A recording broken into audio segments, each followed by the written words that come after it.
1. Living today, in the here and now. Happy the man and happy he alone. He who can call today his own. He who's secure within can say, tomorrow do thy worst, for I have lived today. Dryden. There never was a land so dear, but found its hallelujah here. If an inhabitant of some other planet were to visit America, he would probably think that our people were all en route for something beyond, some other destination, and that where they happen to be living is merely a way station where they unpack only such of their luggage as they need for a temporary stay. The visitor would find very few people actually living in the here and the now. He would find that most people's gaze is fixed upon something beyond, something to come. They are not really settled today, do not really live in the now, but they are sure they will live tomorrow or next year when business is better, their fortune greater, when they move into their new house, get their new furnishings, their new automobile, get rid of things that now annoy, and have everything around them to make them comfortable. Then they will be happy. But they are not really enjoying themselves today. Our eyes are so focused upon the future, upon some goal in the beyond, that we do not see the beauties and the glories all about us. Our eyes are not focused for the things near us, but those far away. We get so accustomed to living in our imagination and anticipation that we lose much of our power of enjoying the here and the now. We are living for tomorrow, and yet, when tomorrow comes it still will be tomorrow. We are like children chasing a rainbow. If we could only reach it, what delight! We spend our lives trading in futures, building air castles. We never believe that we have yet reached the years of our finest living, but we always feel sure that that ideal time of life is coming. Most of us are discontented, restless, nervous, and unhappy. There is a faraway look in our eyes, which shows that we are not content with today, that we are not really living here and now, that our minds are on something away beyond the present. The great majority of people think that the proper thing to do is to live almost anywhere except right here and now. Many people dwell on the past with its rich but lost opportunities, its splendid chances which they have let slip, and while they are doing this, they waste the precious present which seems of little account to them today, but which tomorrow will begin to take on a new value in their estimation. It is astonishing what new virtues and forces we are able to see and to develop in regretful retrospection, the moment these have passed beyond our reach. What splendid opportunities stand out after they have gone by. Oh! What could we not do with them if we had them back? Happiness for many people is marred by memories of unfortunate mistakes or bitter experiences in an unhappy past. To be happy one must learn to let go, to erase, to bury, to forget everything that is disagreeable, that calls up unpleasant memories.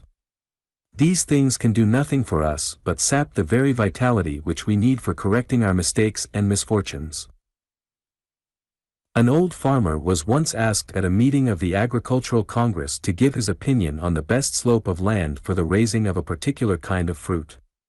"It does not make so much difference," said the old man, "about the slope of the land as the slope of the man. Many a farmer who has the right slope makes a good living and gets a competence on very poor soil, while the farmer who does not slope the right way barely exists upon the richest soil."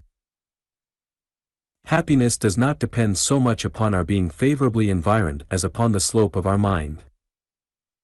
It is not enough to extract happiness from ideal conditions, anyone can do that. But it is the self-mastered, the self-poised soul who can get happiness out of the most inhospitable surroundings.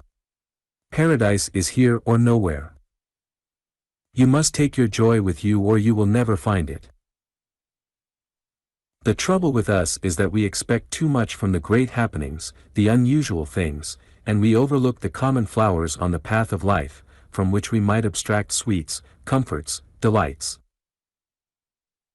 It is difficult for many people who are honestly striving to make the most of themselves to see how they can possibly get happiness out of their monotonous, humdrum vocations to which they are chained by necessity or on account of those who are dependent upon them. These people would get a good lesson by studying the bees, who, every minute during the day of the honey season, are finding sweets in every weed, in poisonous flowers, in things in which we would never think of looking for anything good. If we are ever happy, it will be because we create happiness out of our environment with all its vexations, cares, and disheartening conditions. He who does not learn to create his happiness as he goes along, out of the day's work with all its trials, its antagonisms, its obstacles, with all its little annoyances, disappointments, has missed the great life secret. It is out of this daily round of duties, out of the stress and strain and strife of life, the attrition of mind with mind, disposition with disposition, out of this huckstering, buying and selling world, that we must get the honey of life, just as the bee sucks the sweetness from all sorts of flowers and weeds. The whole world is full of unworked joy mines.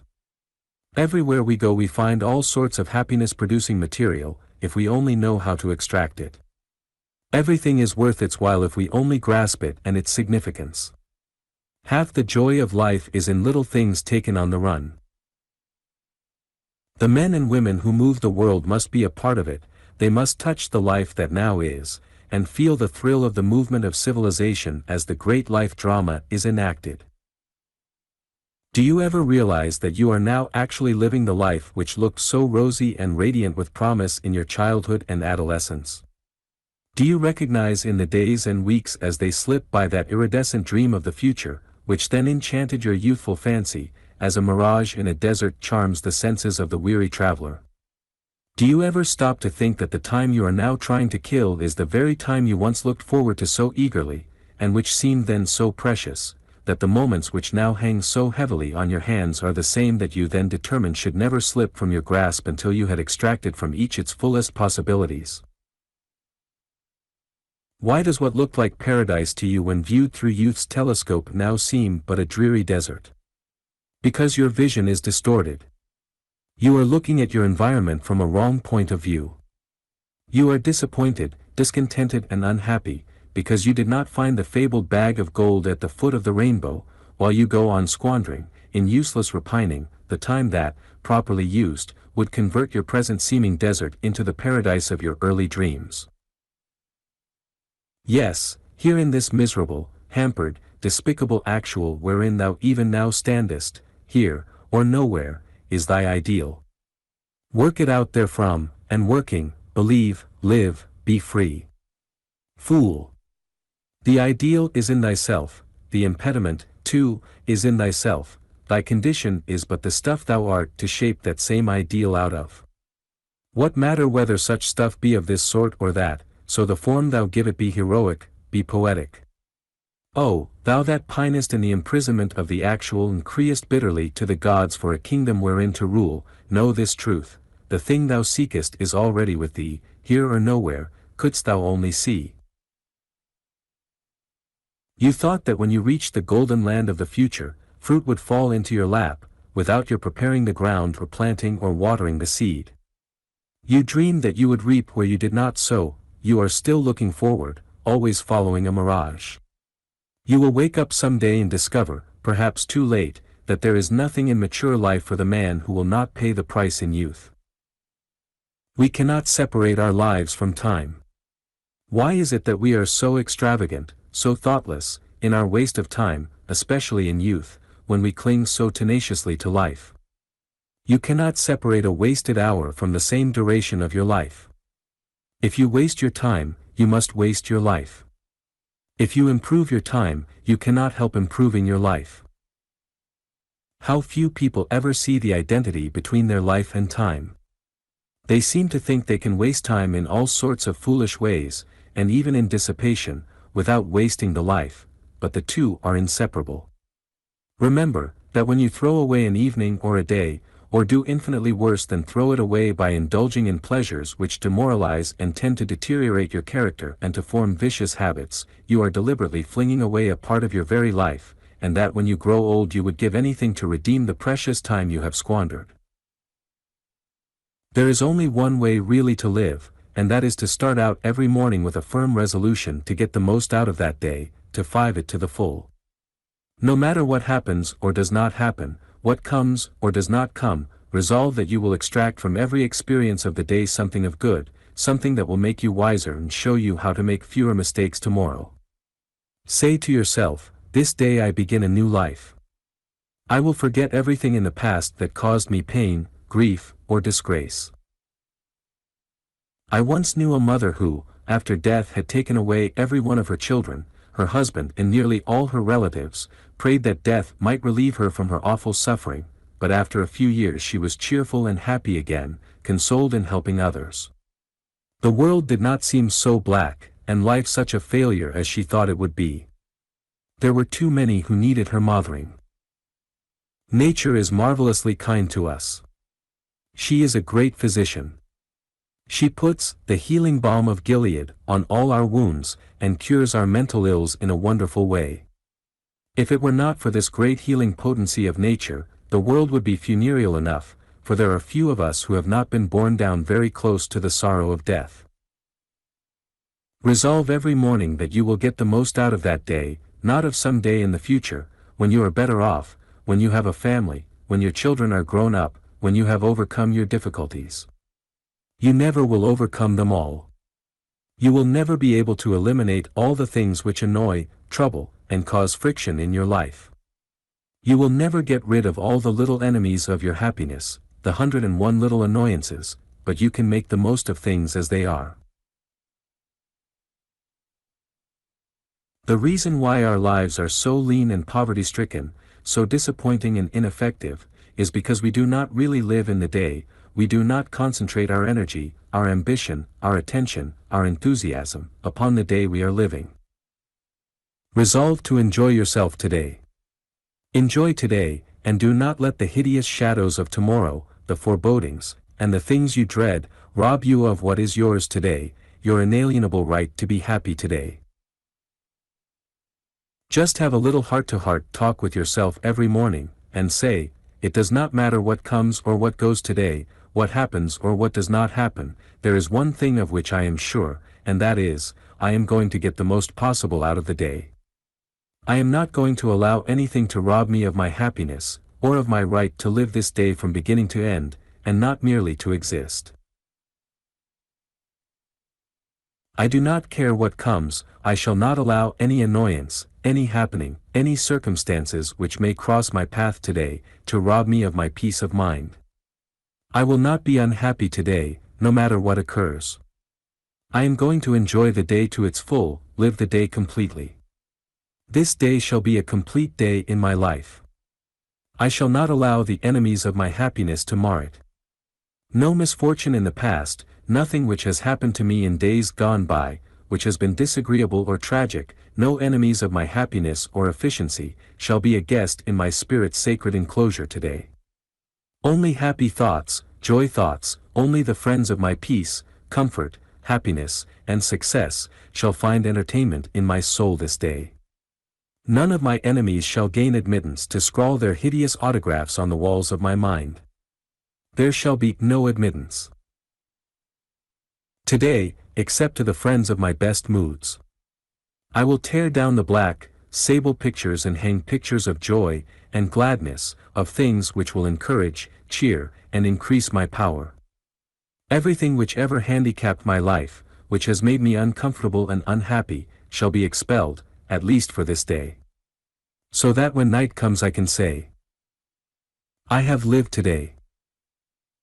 A clean, new, optimistic start like this, every morning, will very quickly revolutionize one's outlook upon life and increase one's power tremendously. It is just a question of mastering the brain, of forming new thought tracks in the soft brain tissue, making a path for a new happiness habit. Why should you make yourself miserable by living in the past, by dwelling upon your past mistakes, regretting your failure to seize the opportunities which you think would have made you rich, or blaming yourself for things that have injured you? I have never known a person to accomplish anything worthwhile who was always lashing himself, criticizing his past and lamenting blunders, mistakes, and other things that had already happened. It will require every bit of energy you can muster to make your life a success anyway, and you certainly cannot focus your mind on the present with that vigor that accomplishes things when you are thinking or living in the past. Every bit of force which you expend upon the things which you cannot change is not only thrown away, but you have so much less to make your future a success, and so compensate for your unfortunate mistakes. Every particle of force spent in regret is worse than wasted. It does not matter how unfortunate or how black the past has been, it should and can be outlived. Hold down those black, threatening, deplorable pictures in the mind. They only discourage and incapacitate you from doing good work in the present.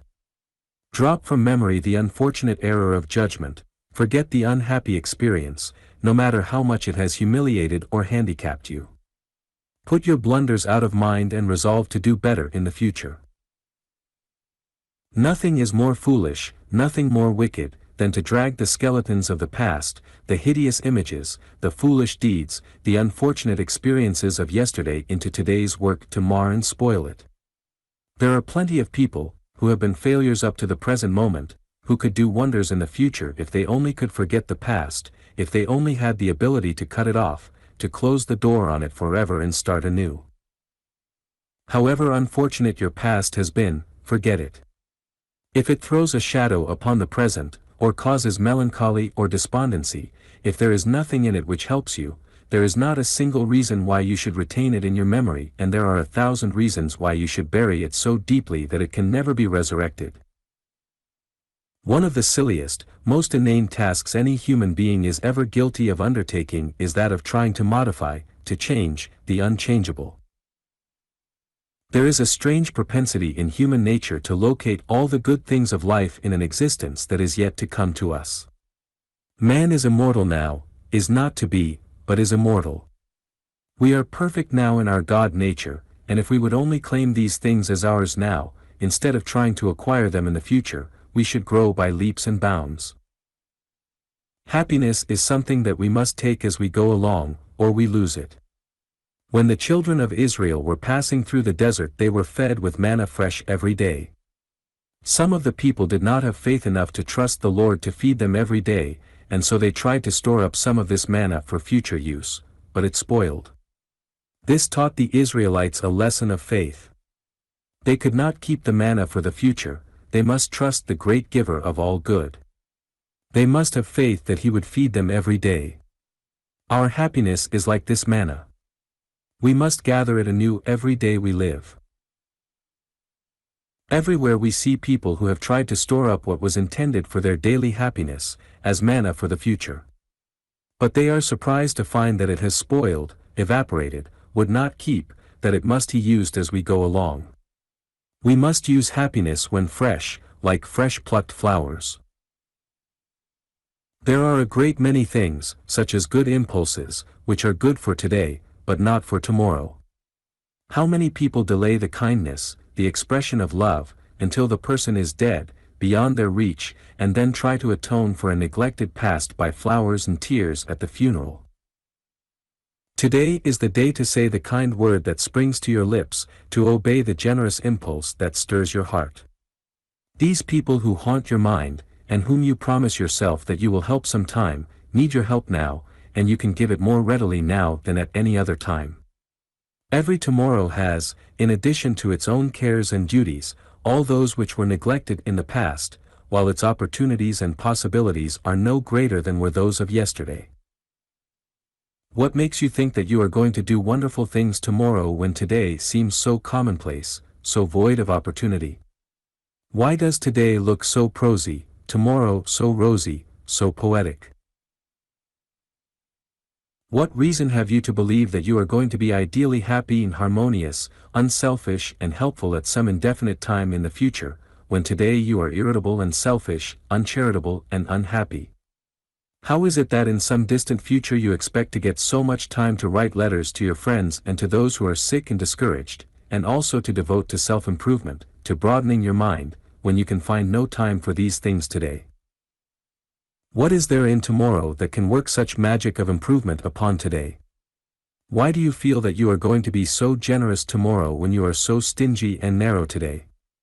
Why think that you are, sometime, going to pick up the many things lying about the house, almost useless to you, but which would be valuable to those who are poorer than yourself, that you are going to make up a box of cast-off clothing, books, pictures, and other things that you can spare just as well as not, and send them next week or next month to those who really need them.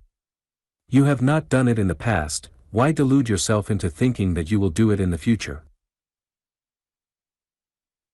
How many people, not through stinginess but from sheer thoughtlessness and ignorance of the needs of others, stow things away in cellar or attic that might help to open the way to a great future for some poor boy or girl? Go up to your attic today, look in your trunks and about your house and see how many things are lying around that you can not only dispense with, but which are really in your way, that would bring a measure of comfort and happiness to others less fortunate than yourself. Look over your old clothing and pick out the articles that you will never wear again, but which would prove a real godsend to some poor girls out of employment or who have so many depending upon them that they cannot afford to buy necessary clothing for themselves. Do not keep those things until they become useless, thinking you may need them sometime. Let them do good now, pass them along today. They have served your turn. Let them be messengers of good cheer, evidences of your love and thoughtfulness of others. Do not be selfish, at least with the things that you can spare. Do not hoard them, thinking that you may want them later. You can make an infinitely greater investment, in your own character, in satisfaction and happiness, by giving them away than by keeping them, in anticipation of some future contingency that will never arise. You may not be as magnanimous as you ought to be. Giving will soften your heart and open a little wider the door of your generosity. There are probably books in your library, or lying around the house, which no one has looked in for years, or will read for years to come, which would be of inestimable value to boys and girls who are trying to educate themselves under great difficulties. Pass them on today. The more you give away, the more you will have and enjoy. The habit of stinginess strangles happiness, the habit of giving multiplies it. A highly cultured and refined woman not long ago told me of her struggles to get a musical education. She was so poor that for a long time she could not afford to hire any kind of an instrument, and used to practice for hours daily on a piano keyboard which she had marked on a sheet of brown paper. While struggling to get along in this way, she was invited to a dinner at the home of a wealthy family. After dinner she was shown over the house by her hostess, who took her from kitchen to attic. "And there," says the lady, "in the attic, I saw stored away an old piano, which I would have given anything I had in the world to have possessed. I would have been glad to have walked a long distance every day for the privilege of practicing on it. I cared nothing for the sumptuous dinner, the handsome furniture, the beautiful pictures, and evidences of luxury on every hand, but that old piano, lying unused in the attic, haunted me. It would have opened the door to paradise for me, yet I dared not ask for it." There are hundreds of poor girls in this country struggling to get a musical education today who cannot afford any kind of a piano. Why not give your superfluous piano or organ to some struggler? No one is so poor that he cannot give something to enrich another, every day of his life. He who hoards his joys to make them more is like the man who said, "I will keep my grain from mice and birds, and neither the ground or the mill shall have it." What fools are they who throw away upon the earth whole handfuls? Give. Give. Give now, today. Help yourself to grow larger, broader, happier, more useful to humanity as the years go by. Many a man defers his happiness until he gets rich. Then he is surprised to find that his manna is spoiled, that he should have eaten it when first given. Deferred happiness and the deferred good deed do not keep. Every one should start out with a tacit understanding with himself that whatever comes to him, or does not come, that whether he is successful in his particular undertaking or unsuccessful, he will at least be happy as he goes along, that he will not allow anything to rob him of the enjoyment which ought to come to every one each day. He should resolve that he will not allow any little accident or incident, or any conditions, however trying, to interrupt the natural flow of his sense of well-being, comfort, and happiness. Remember that yesterday is dead. Tomorrow is not yet born. The only time that belongs to you is the passing moment. One might liken the 60 minutes in the hour to flowers, that live for only 60 seconds and then die. If we get the good that belongs to us here and now, we must extract the sweetness of each passing minute while it is ours. That is the real art of living in the today. 2. A professional at living. He who is his own monarch contentedly sways the scepter of himself, not envying the glory to crowned heads of the earth. Sir Thomas Browne. Is it not a strange thing that while we ought to make a profession of living, most of us are not even amateurs in this art of arts? We never learn the business of real living.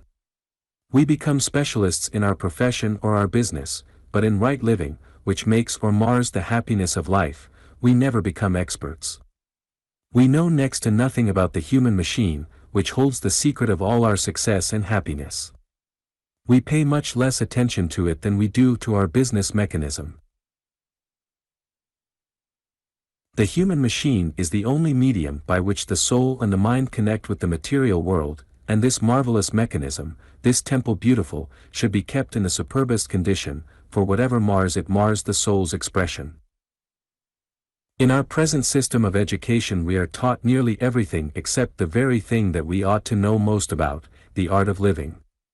The schools and colleges teach scores of things that we never use directly in practical life, but scarcely a word about our marvelous human mechanism, and many a college graduate cannot even locate or describe the vital organs upon which his very life and welfare depend.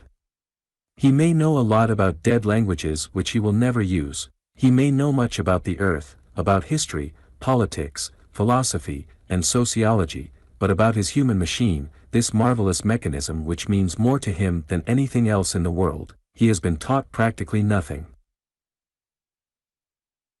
The art of living is more important to man than anything else, and yet he goes through life using the human machine, ignorant of its construction, though it is a million times more delicate and requires infinitely finer adjustment and more expert attention than any other mechanism in the world.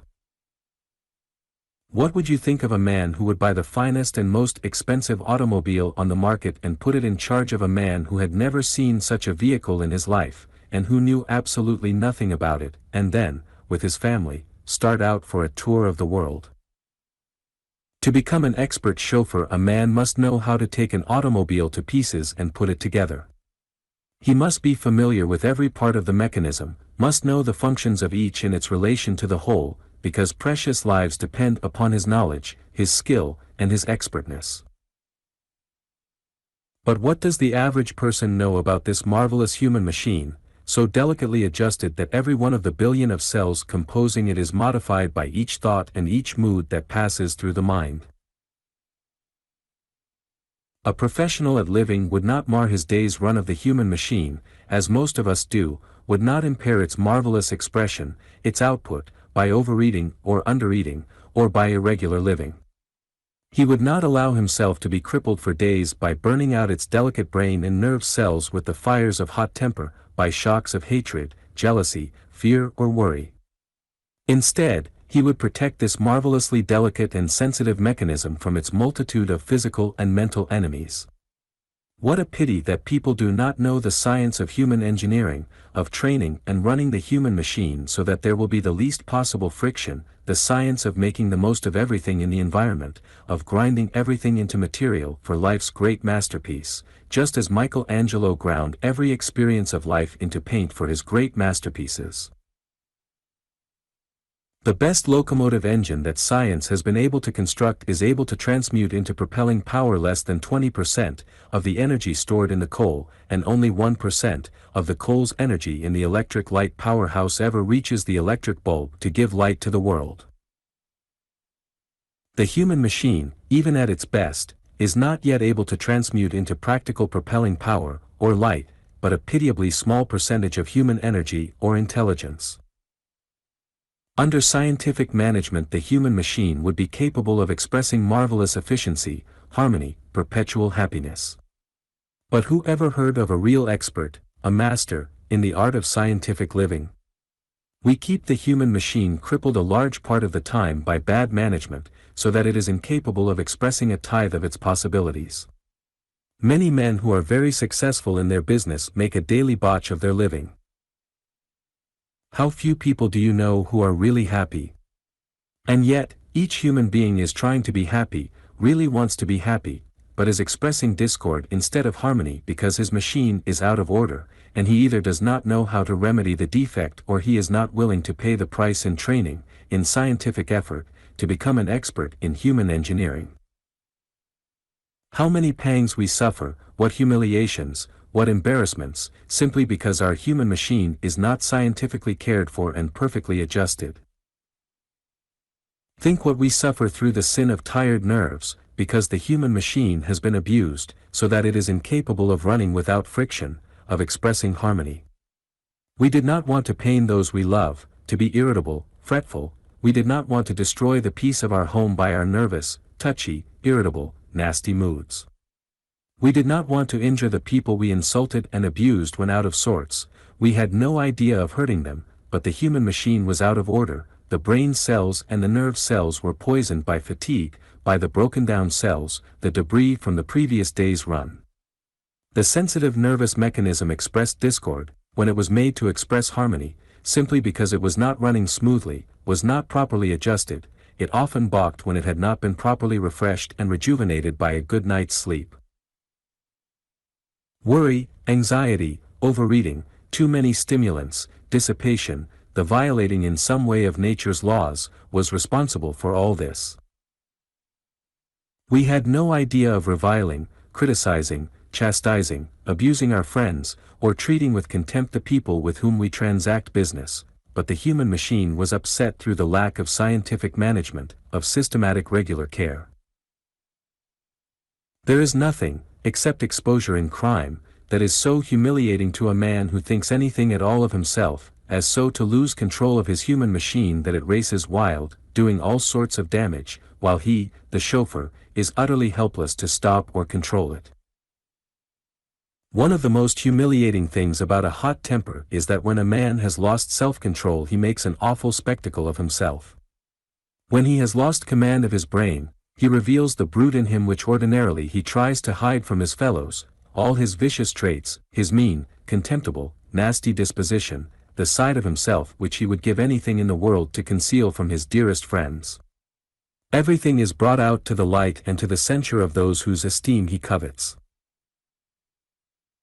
Do you, who say you cannot control your temper, that the explosion comes before you have time to think, ever consider that your brain is not you, that it is absolutely within your control, that the great human machinery is outside the mind, that you can control every thought and be master of every emotion, with proper training, so that your machine will never run wild, the brain never race away with you. You are the man behind the brain. Did you ever consider that there are some people in whose presence you never would think of losing self-control, no matter what the provocation? There is somebody whose very presence would keep you from losing your bearings under the most provoking circumstances.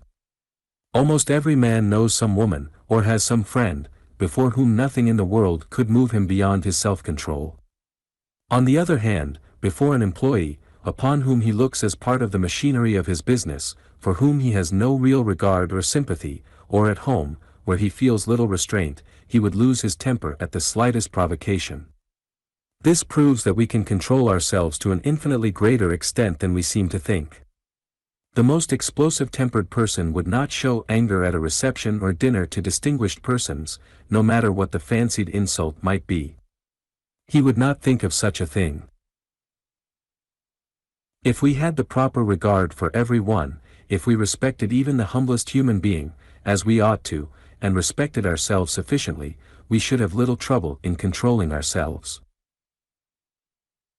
The majority of people carry in their minds and in their hearts, grudges, jealousy, envy, antipathies, prejudices, which, although not very pronounced in their expression, are festering within and poisoning the inner life. Just think what a revolution would come into our entire lives if we were even careful about the tone of our voices. You can use the sweetest and most endearing language possible to a dog in a tone of voice that will frighten him out of his wits, and make him unhappy for hours.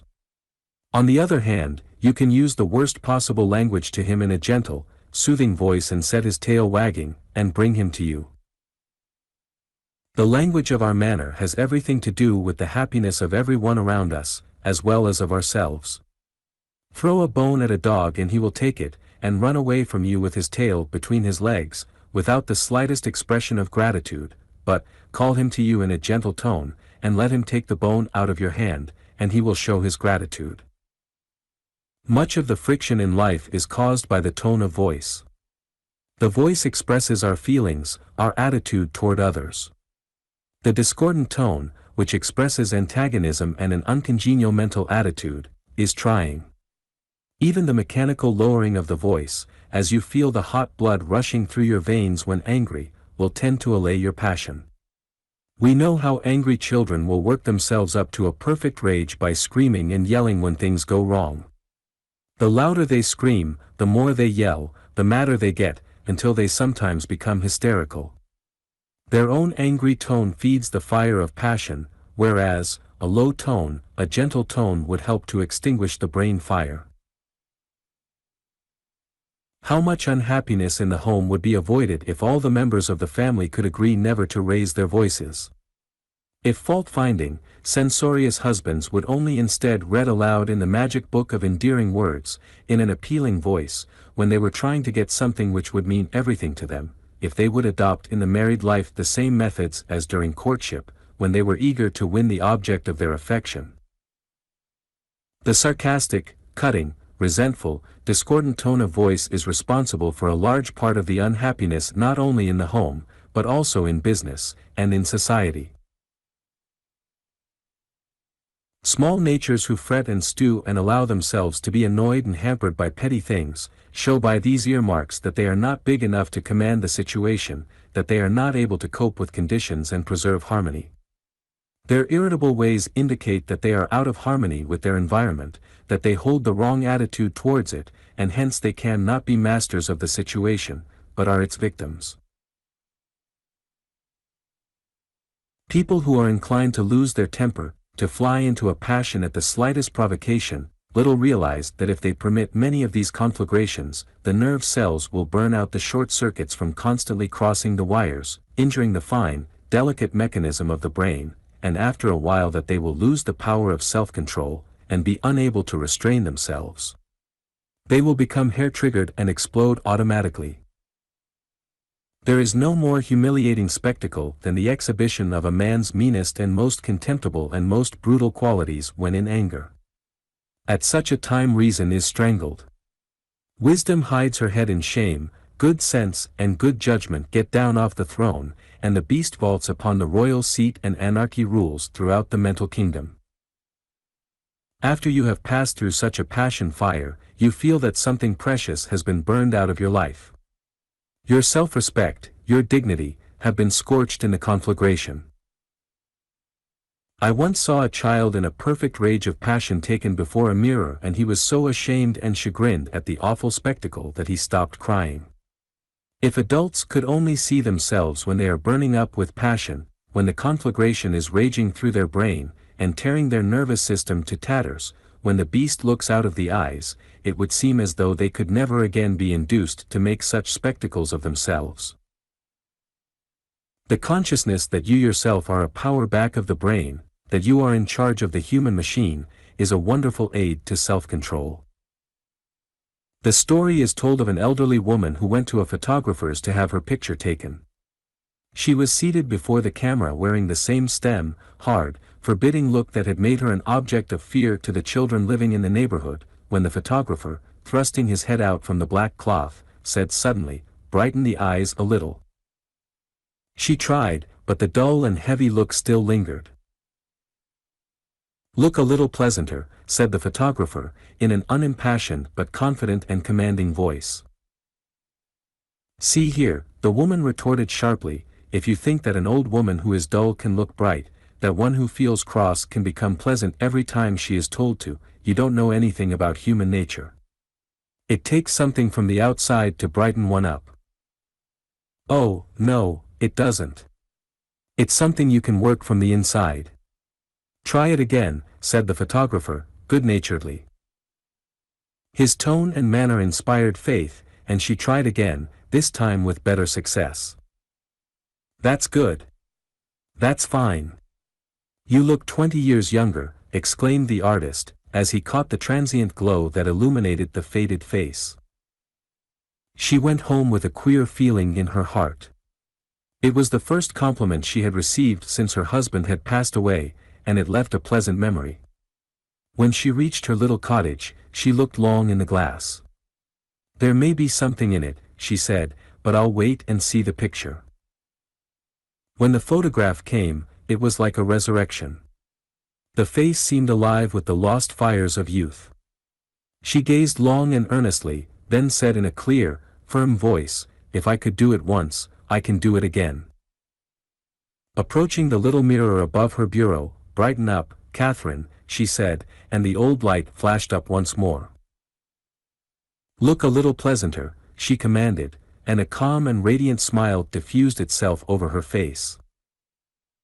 Her neighbors soon remarked the change that had come over her. "Why, Mrs. A., you are getting young. How do you manage it? It is all done from the inside. You just brighten up inside and feel pleasant." No one can be really happy or successful unless he is master of his moods, unless he becomes an expert in running his human machine and keeps it mentally and physically always in superb condition. Everything depends upon the machine. Of course, a complicated machine may do remarkable things, even with the sand grinding out its delicate bearings, and though not properly cared for or lubricated, but the same machine would do wonders and would last infinitely longer, if it were kept in perfect condition, perfectly adjusted. A watch keeps accurate time not merely because it has a faultless mainspring, a superb balance wheel or hairspring. Perfect time does not come from any one part of the watch, but is the result of the action and absolute adjustment and symmetrical relation of the scores of wheels, bearings, springs, etc. If the watch were absolutely perfect, barring one imperfect cog of one of the tiniest wheels, this imperfection would defeat the ends of the watchmaker. Not only must every little screw or pin, every individual cog, add its perfection to the perfect whole, but all of the parts must also be correlated so as to produce harmony. Health to the body is what time is to the watch. It is the perfect time of the body, the harmonious relation and interrelation of all the parts. The slightest imperfection anywhere would throw the whole body out of harmony. Well-developed muscles, capacious lungs, a perfect liver, do not necessarily constitute health. Perfect health is the result of the harmonious action of all the organs of the body. Health of the moral nature results from the harmonious action of all the moral faculties. A moral chronometer cannot keep perfect time with a defective part anywhere. Power and happiness come from the harmonious, symmetrical development and expert operation of the human machine. 3. The hunt for happiness. I followed happiness to make her mine. Past towering oak and swinging ivy vine. She fled, I chased, o'er slanting hill and dale. O'er fields and meadows, in the purpling vale. Pursuing rapidly o'er dashing stream. I scaled the dizzy cliffs where eagles scream. I traversed swiftly every land and sea. But always happiness eluded me. Exhausted, fainting, I pursued no more, but sank to rest upon a barren shore. One came and asked for food, and one for alms. I placed the bread and gold in bony palms. One came for sympathy, and one for rest. I shared with every needy one my best. When, lo! Sweet happiness, with form divine, stood by me, whispering softly, I am thine. Man was made to be happy. The desire for fun, for amusement, for play, for joys that endure, is very strong in every normal person. If the majority of the people in the world were asked to express their three greatest wishes, they would be health, wealth, and happiness. If every human being were told to ask for his supreme wish in life, the majority would ask for happiness. Every normal human being is really on a perpetual search for happiness.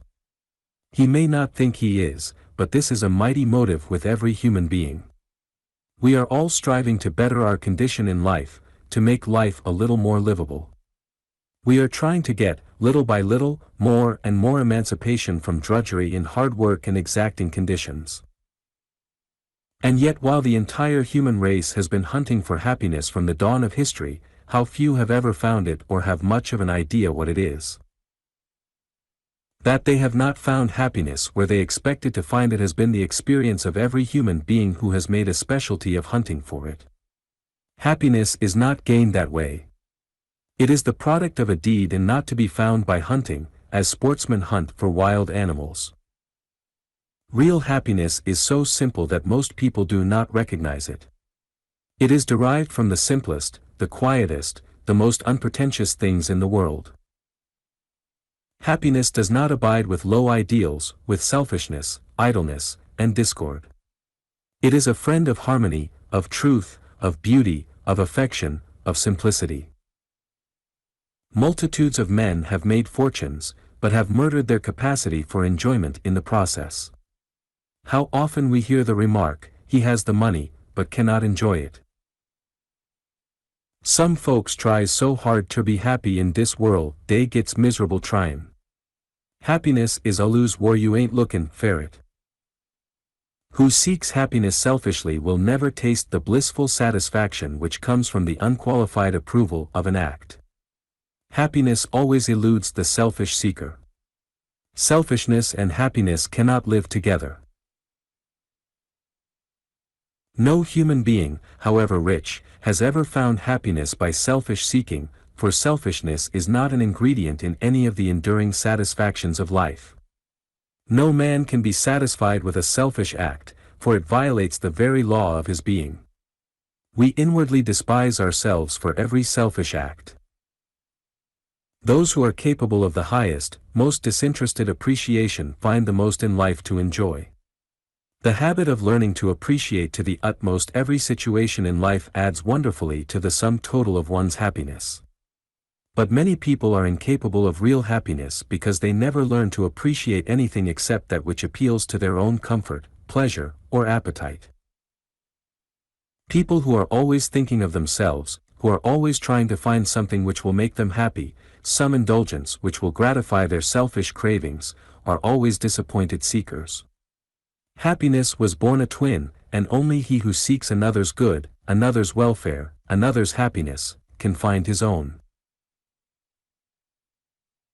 A man can have no greater delusion than that he can spend the best years of his life coining all of his energies into dollars, neglecting his home, sacrificing friendships, self-improvement, and everything else that is really worthwhile, for money, and yet find happiness at the end. If a man coins his ability, his opportunities, into dollars, and neglects the cultivation of the only faculties which are capable of appreciating the highest happiness during all the years he is accumulating wealth, he cannot effectively revive these atrophied brain cells. His enjoyment, after he makes his money, must come from the exercise of the same faculties which he has employed in making it. He cannot undo the results of a life habit after he retires from business. If you have not kept alive your ability to appreciate the beautiful, the good, and the true, you will be as surprised to find that it has left you as Darwin was when, in middle life, he discovered all at once that he had lost his power to appreciate Shakespeare and music. Many men purchase the means of enjoyment at the cost of the power to enjoy. They murder the capacity for happiness while purchasing the means for happiness itself. Even the criminal thinks that his crime will improve his condition, that the theft will enrich him, or that he will get rid of an enemy that stands in the way of his happiness when he commits manslaughter. No man can be happy when he despises his own acts, when he has any consciousness of wrong, whether of motive or act. No man can be happy when he harbors thoughts of revenge, jealousy, envy, or hatred. He must have a clean heart, and a clean conscience, or no amount of money or excitement can make him truly happy. With the sense of having done right, men have been known to be happy amid the most adverse circumstances. Without that sense, men have been known to be most miserable with every worldly want supplied. Fouquier Tinville, the prosecutor of the Revolutionary Committee in France during the Reign of Terror, claimed to find great pleasure in watching the execution of the beautiful, the brave, the young, the noble, the aged. It is said that during the trials a prisoner's acquittal made Tinville very unhappy, his condemnation happy. He used to find his relaxation from fatigue in his office, in watching the execution of his unfortunate victims. That spectacle, he said, did give me pleasure. One man finds his pleasure in that which debauches, and which makes him ashamed and disgusted the next day. Another finds his greatest pleasure in helping the unfortunate out of trouble. We had such a good time, or such a happy day. Often we hear this remark from people after they have returned from some place where they went seeking enjoyment. We hear this expression from all sorts of people, but it scarcely means the same thing in any two instances. The word happy, without indicating the quality of the happiness, does not mean much. We may not recognize our motives, but we are all trying to better ourselves, to get a little more comfort, a little easier position, a little more happiness, a little more out of life than we have been getting. Real happiness, however, is not titillation of the nervous system. It does not come from eating, drinking, seeing, or hearing. It does not come from the gratification of desires or of possession. Real happiness is born of noble endeavor, a useful life.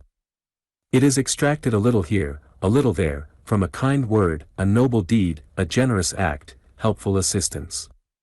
We get a little bit of it from every right thought, from every kind word or deed, and it cannot be found anywhere else. Happiness, it has been said, is a mosaic composed of very little stones. Each taken singly is of little value, but when all are grouped together, combined and set, they form a pleasing and graceful whole, a costly jewel. Remember, Mr. Happiness Chaser, that wherever you go for happiness, you will only find what you take with you yourself.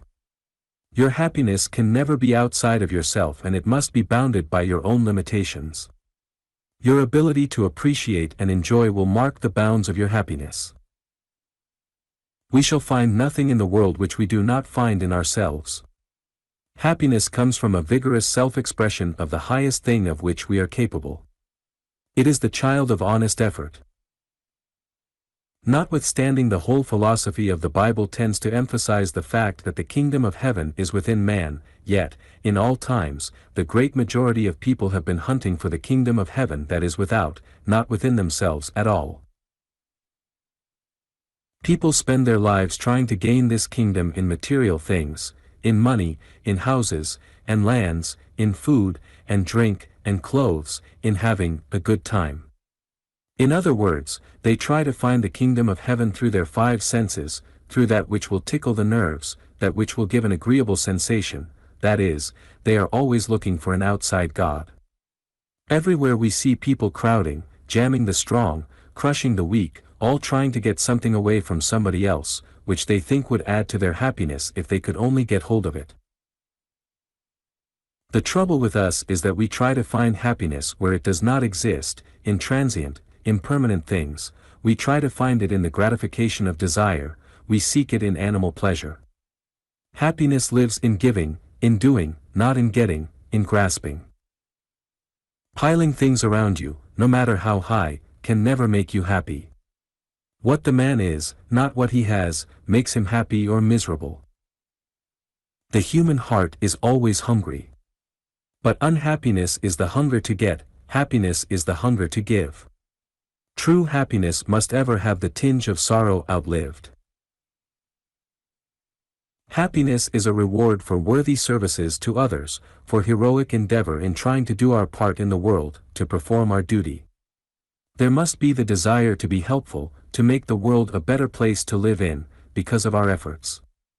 Little kindnesses, pleasant words, little helps by the way, trifling courtesies, little encouragements, duties faithfully done, unselfish service, work that we enjoy, friendships, love and affection, all these are simple things, yet this, perhaps, is as near as we can come to finding and capturing elusive happiness. Beneath all our different races or creeds, sect prejudices, there is a oneness of life, a unity of essence which, if we were only conscious of it, would dispel all differences of race hatred or class prejudice. We would know that if all human beings are children of the same Father and Mother God, we must be of the same blood, the same in essence, of one universal brotherhood. I have come to see life, says William Dean Howells, not as the chase of a forever impossible personal happiness but as a greed for endeavor toward the happiness of the whole human family. There is no other success. Ah! When shall all men's good be each man's rule? And universal peace lie like a shaft of light across the land, and like a lane of beams athwart the sea, through all the circle of the golden year. 4. Training the young toward sunshine. If it lay in me, I would do as the philosopher did who caused the pictures of gladness and joy, of Flora and the Graces, to be set up round about the schoolhouse. Montaigne. Oliver Wendell Holmes, in advanced years, acknowledged his debt of gratitude to the nurse of his childhood, who studiously taught him to ignore unpleasant incidents. If he stubbed his toe, or skinned his knee, or bumped his nose, his nurse would never permit his mind to dwell upon the temporary pain, but claimed his attention for some pretty object, or charming story, or happy reminiscence. To her, he said, he was largely indebted for the sunshine of a long life. It is a lesson which is easily mastered in childhood, but seldom to be learned in middle life, and never in old age. When I was a boy, says another author, I was consoled for cutting my finger by having my attention called to the fact that I had not broken my arm, and when I got a cinder in my eye, I was expected to feel more comfortable because my cousin had lost his eye by an accident. I cannot but think, says John Lubbock, that the world would be better and brighter if our teachers would dwell on the duty of happiness as well as on the happiness of duty. The future child will be taught how to neutralize all his happiness enemies, such as fear, worry, anxiety, jealousy, envy, selfishness.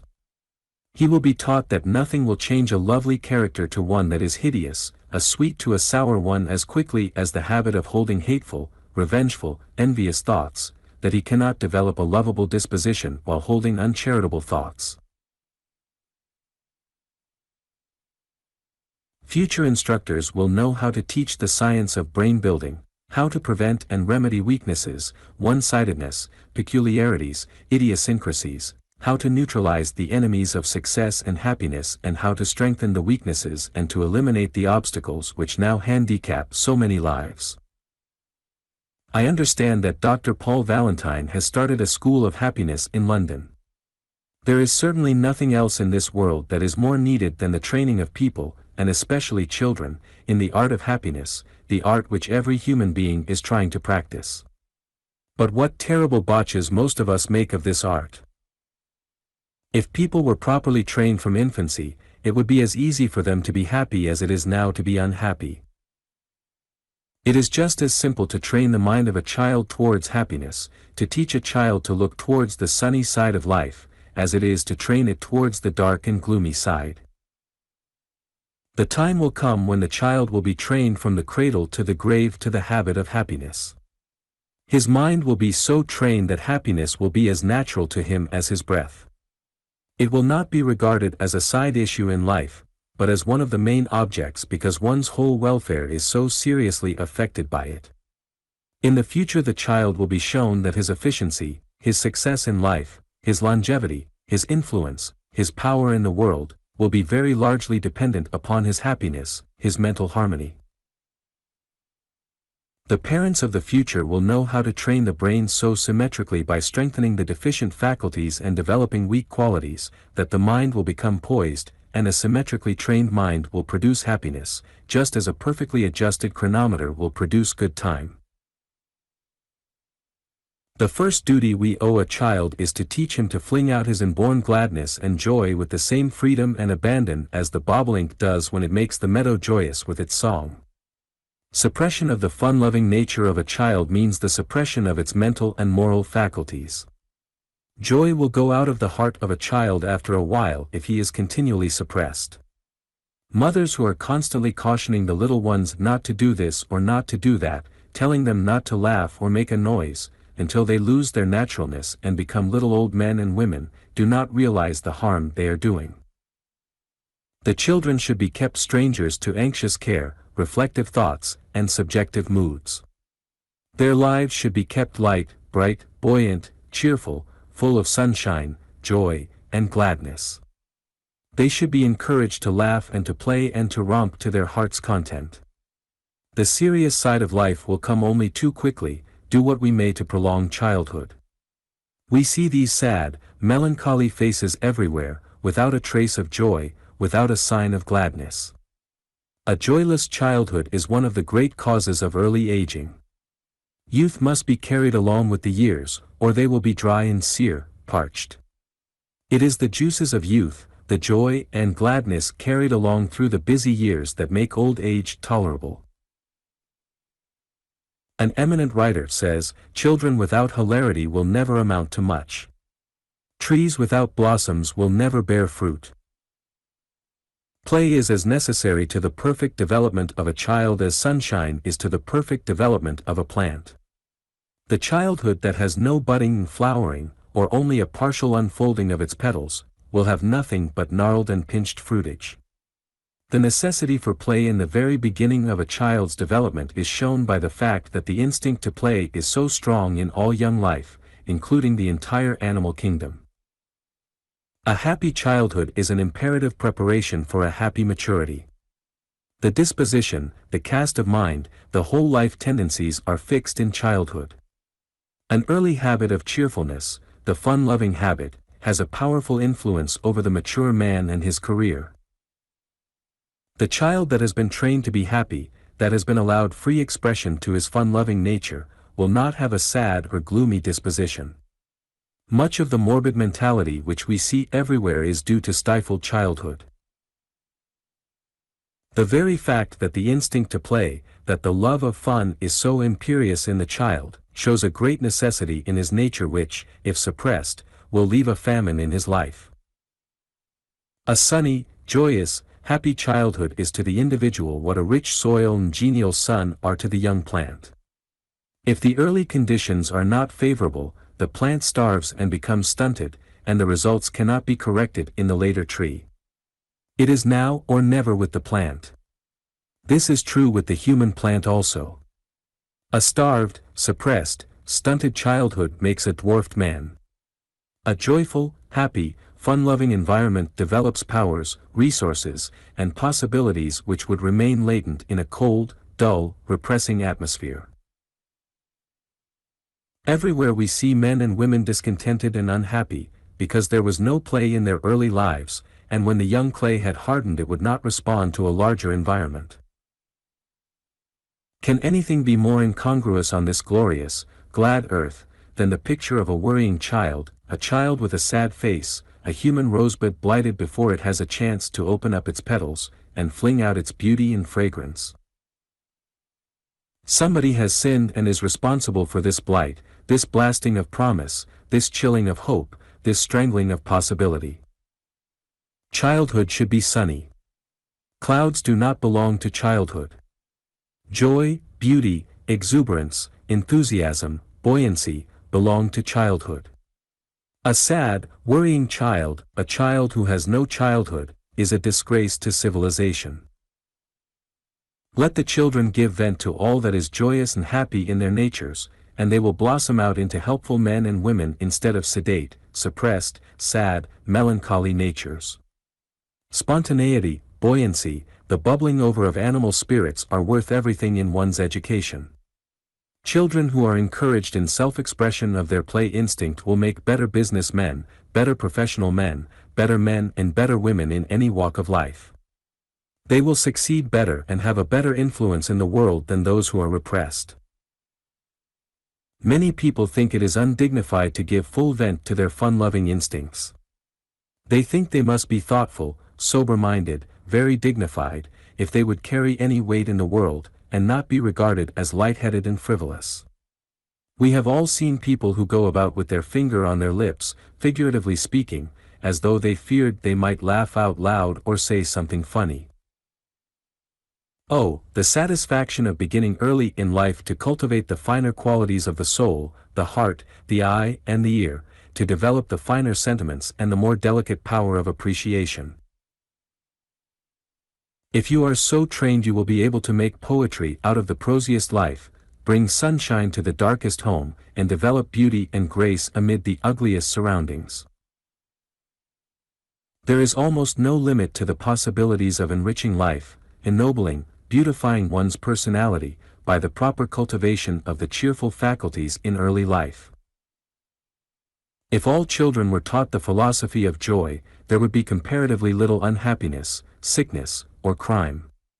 We seem to think that it is very necessary to train the mind in business principles, to train certain faculties to do special things, but that it is not necessary to train the cheerful faculties. Yet not even an education is as necessary to the child as the formation of the cheerful habit. This ought to be regarded as the first essential of the preparation for life, the training of the mind toward sunshine, developing every possibility of the cheerful faculties.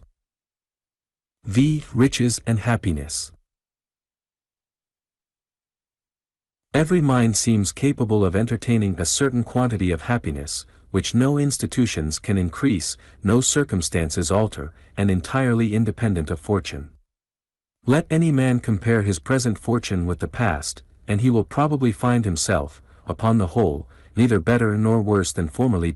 Goldsmith.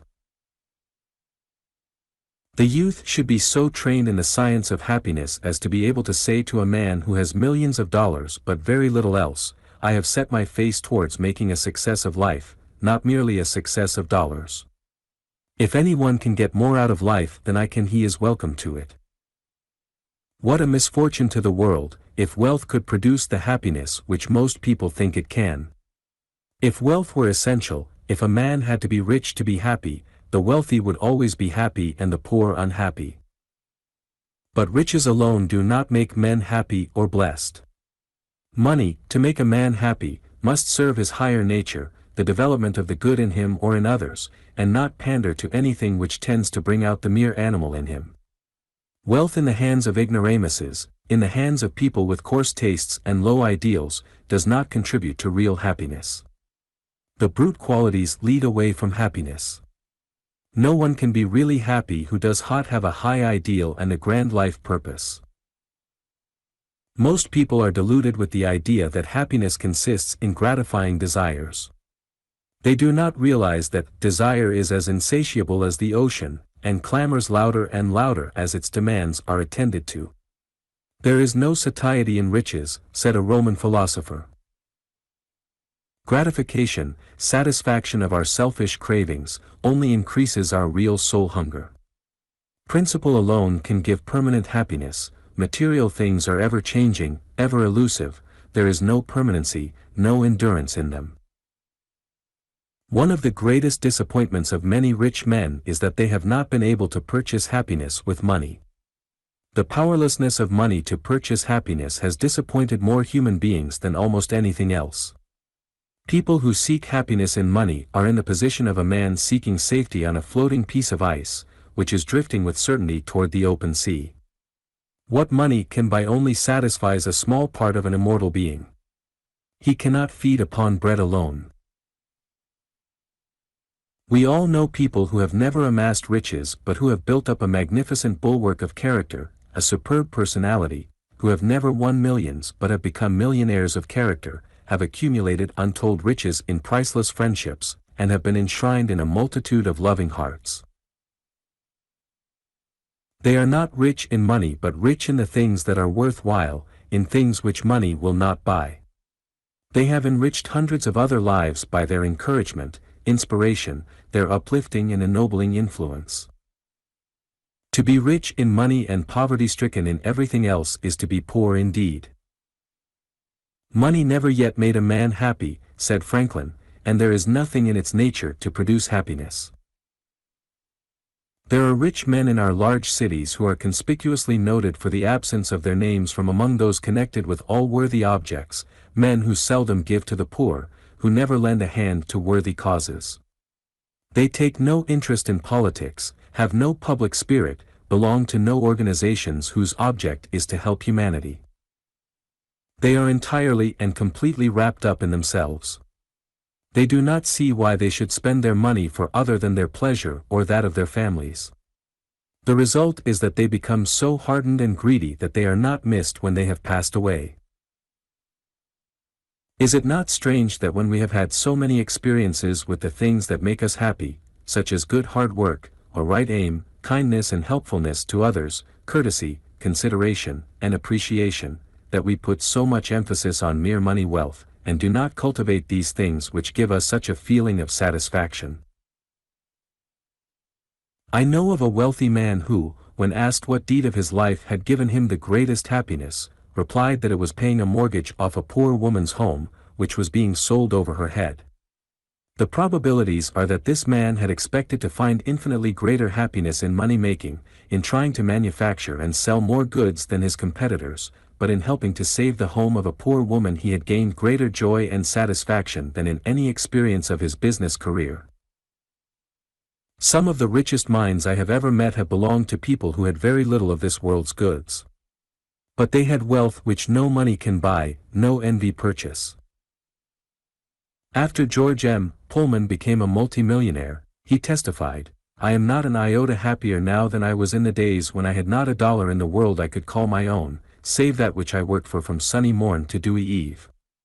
I believe I was as happy, if not much happier, when poor." Riches are all vanity and vexation of spirit, said Russell Sage. Men of such vast fortunes ought to be authority on this question, and yet the great struggle of the thousands is to acquire riches. Why should the fact that other people have more than I, take the value out of what I have? Why should I enjoy mine less because somebody else has more? Why should I depreciate myself and bow and scrape to the people who have managed to rake together a huge pile of vulgar dollars? Is the dollar the measure of the things that are worthwhile? Is the dollar pile greater than the man? There should be something finer and richer and of infinitely greater value inside of a man than any of the material things that he can pile up about himself. If we concentrate upon greed, if our mental attitude is always fixed upon the money-making game, and our own selfish interests, there is nothing in our thoughts to make happiness ours. Money madness first becomes a habit and then a disease, almost as dangerous as the morphine or drug habit. The opium fiend loses his sense of moral obligation, loses his appreciation of truth and of duty, and develops a marvelous cunning for procuring that which will satisfy his drug craving. Just so the money germ disease tends to kill one's sense of obligation to his fellow men, develops a colossal selfishness and brutal greed, which are abnormal. Human beings starve and pinch their lives and stunt their growth by their wrong attitudes toward life. They kill every joy and blight their happiness by their own envy, jealousy and false ambition. The sight of other people's prosperity seems to kill their appreciation and the enjoyment of their possessions. To be happy, we must approve of ourselves, and there is something within us which always condemns the selfish act, as it does the sinful act. I have never known a greedy, grasping, selfish person to be happy. Where these propensities dominate in the nature, it is impossible for the things which create love to live. These rank, vulgar weeds kill the more tender plants and flowers which radiate sweetness and beauty, contentment and happiness. The two kinds of plants cannot thrive together. There is only one kind of happiness worth while, and that is the happiness which has no reaction, which leaves no sting behind. The gratification of selfish desires gives a fatal reaction. It is easy to destroy one's capacity for the higher sort of happiness. Most people exaggerate the value of mere money wealth. It does not compare with the value of a contented mind, a refined, cheerful personality. While there are very many desirable things about riches, they are full of temptations, especially for the weak, the superficial, the vain character. Wealth brings a great many enemies with it, enemies which tempt us to do a great many things which are not for our best interest and which deteriorate our health and demoralize our character. Emerson says, "If you own land, the land owns you." Property always means absorption of time and energy. Increased wealth brings many new obligations, furnishes temptations of indulgence in ease, in good times, in all sorts of pleasures, in the gratification of the senses and desires. Great wealth is an enemy of the simple life, and we are so constituted that a complex life is not conducive to our best well-being or our greatest happiness. One of the worst doctrines ever set afloat is that real happiness is in material things instead of in a condition of mind. In our ignorance, we ruin our ability for real mental bliss in our pursuit of the material things which we believe are going to solve our problems and make us happy. The more a man has, the more he wants. Instead of filling a vacuum, it makes one. A great bank account can never make a man rich. It is the mind that makes the body rich. No man is rich, however much money or land he may possess, who has a poor heart. It is as impossible for selfishness to taste the quality of the highest happiness, as it is for a blind man to appreciate the glories of a sunset. Is it not a strange thing that a man who has been selfish and mean and cowardly and dishonest in getting his money, a man who has taken advantage of those who helped him to make his fortune, who has crushed their opportunities, killed their chance, blighted their prospects, instead of letting them rise to independence, has made them his slaves? Is it not strange that a man who has acquired his pile by such despicable methods should expect to be happy? The most unhappy people I know build their own purgatory by their false ideas of life, by putting the wrong emphasis on things, by setting the wrong value on things. The most pernicious idea that ever entered a mortal's brain is that the gratification of selfish desires will make a man happy. If a man could get away from the pattern which was shown him in the mount of his highest moment, if he could tear out of his being the image of his Maker altogether, and eliminate everything in him that aspires, looks up, that reaches up, if he could eliminate everything but the brute part of himself, then he could have the brute's enjoyment, but not the man's. And this is the only happiness possible to many a millionaire. He can simply have the enjoyment which comes from the indulgence of the animal appetite. He cannot enjoy anything higher until he develops the higher faculties, which can appreciate the higher quality of enjoyment. A man can never realize complete, abiding happiness until he gets into the current running heavenward, Godward, because everything on a material plane is transitory and in constant change. There is nothing permanent, nothing abiding, in that which material things can give. Robert Louis Stevenson appreciated the great impediment of material things to man's soul flight heavenward. He once telegraphed his congratulations to a friend whose house was burned down, because the wife of his friend had been driven to distraction with an army of servants and with the management of the great establishment. Money means to many people the unrestrained gratification of their animal desires. They seem to think that if they only get money enough so that they can have perfect freedom to gratify all their desires, they will be perfectly happy. But they find that the money often brings the thorns to torment its possessor. There are multitudes of rich men today who are resorting to all sorts of schemes to drown the rebuking, reproving voice within them which condemns their acts. They are trying to get happiness out of a fortune which they have gotten in questionable ways, and they cannot understand why money and influence will not buy that peace of mind, that comfort and satisfaction, that mental serenity and peaceful existence which they dreamed of obtaining. The man with the ill-gotten fortune may found colleges, build hospitals, feed and clothe the poor, and yet never find the happiness which has been the quest of his whole career. Happiness can no more be bought than love or respect can be bought. Some of the most wretchedly unhappy people I know of are spending money on every hand, trying to purchase that ideal happiness which can only come from right living, from a straight, clean life. A false ambition, an overvaulting passion to get ahead of others, cannot produce satisfaction.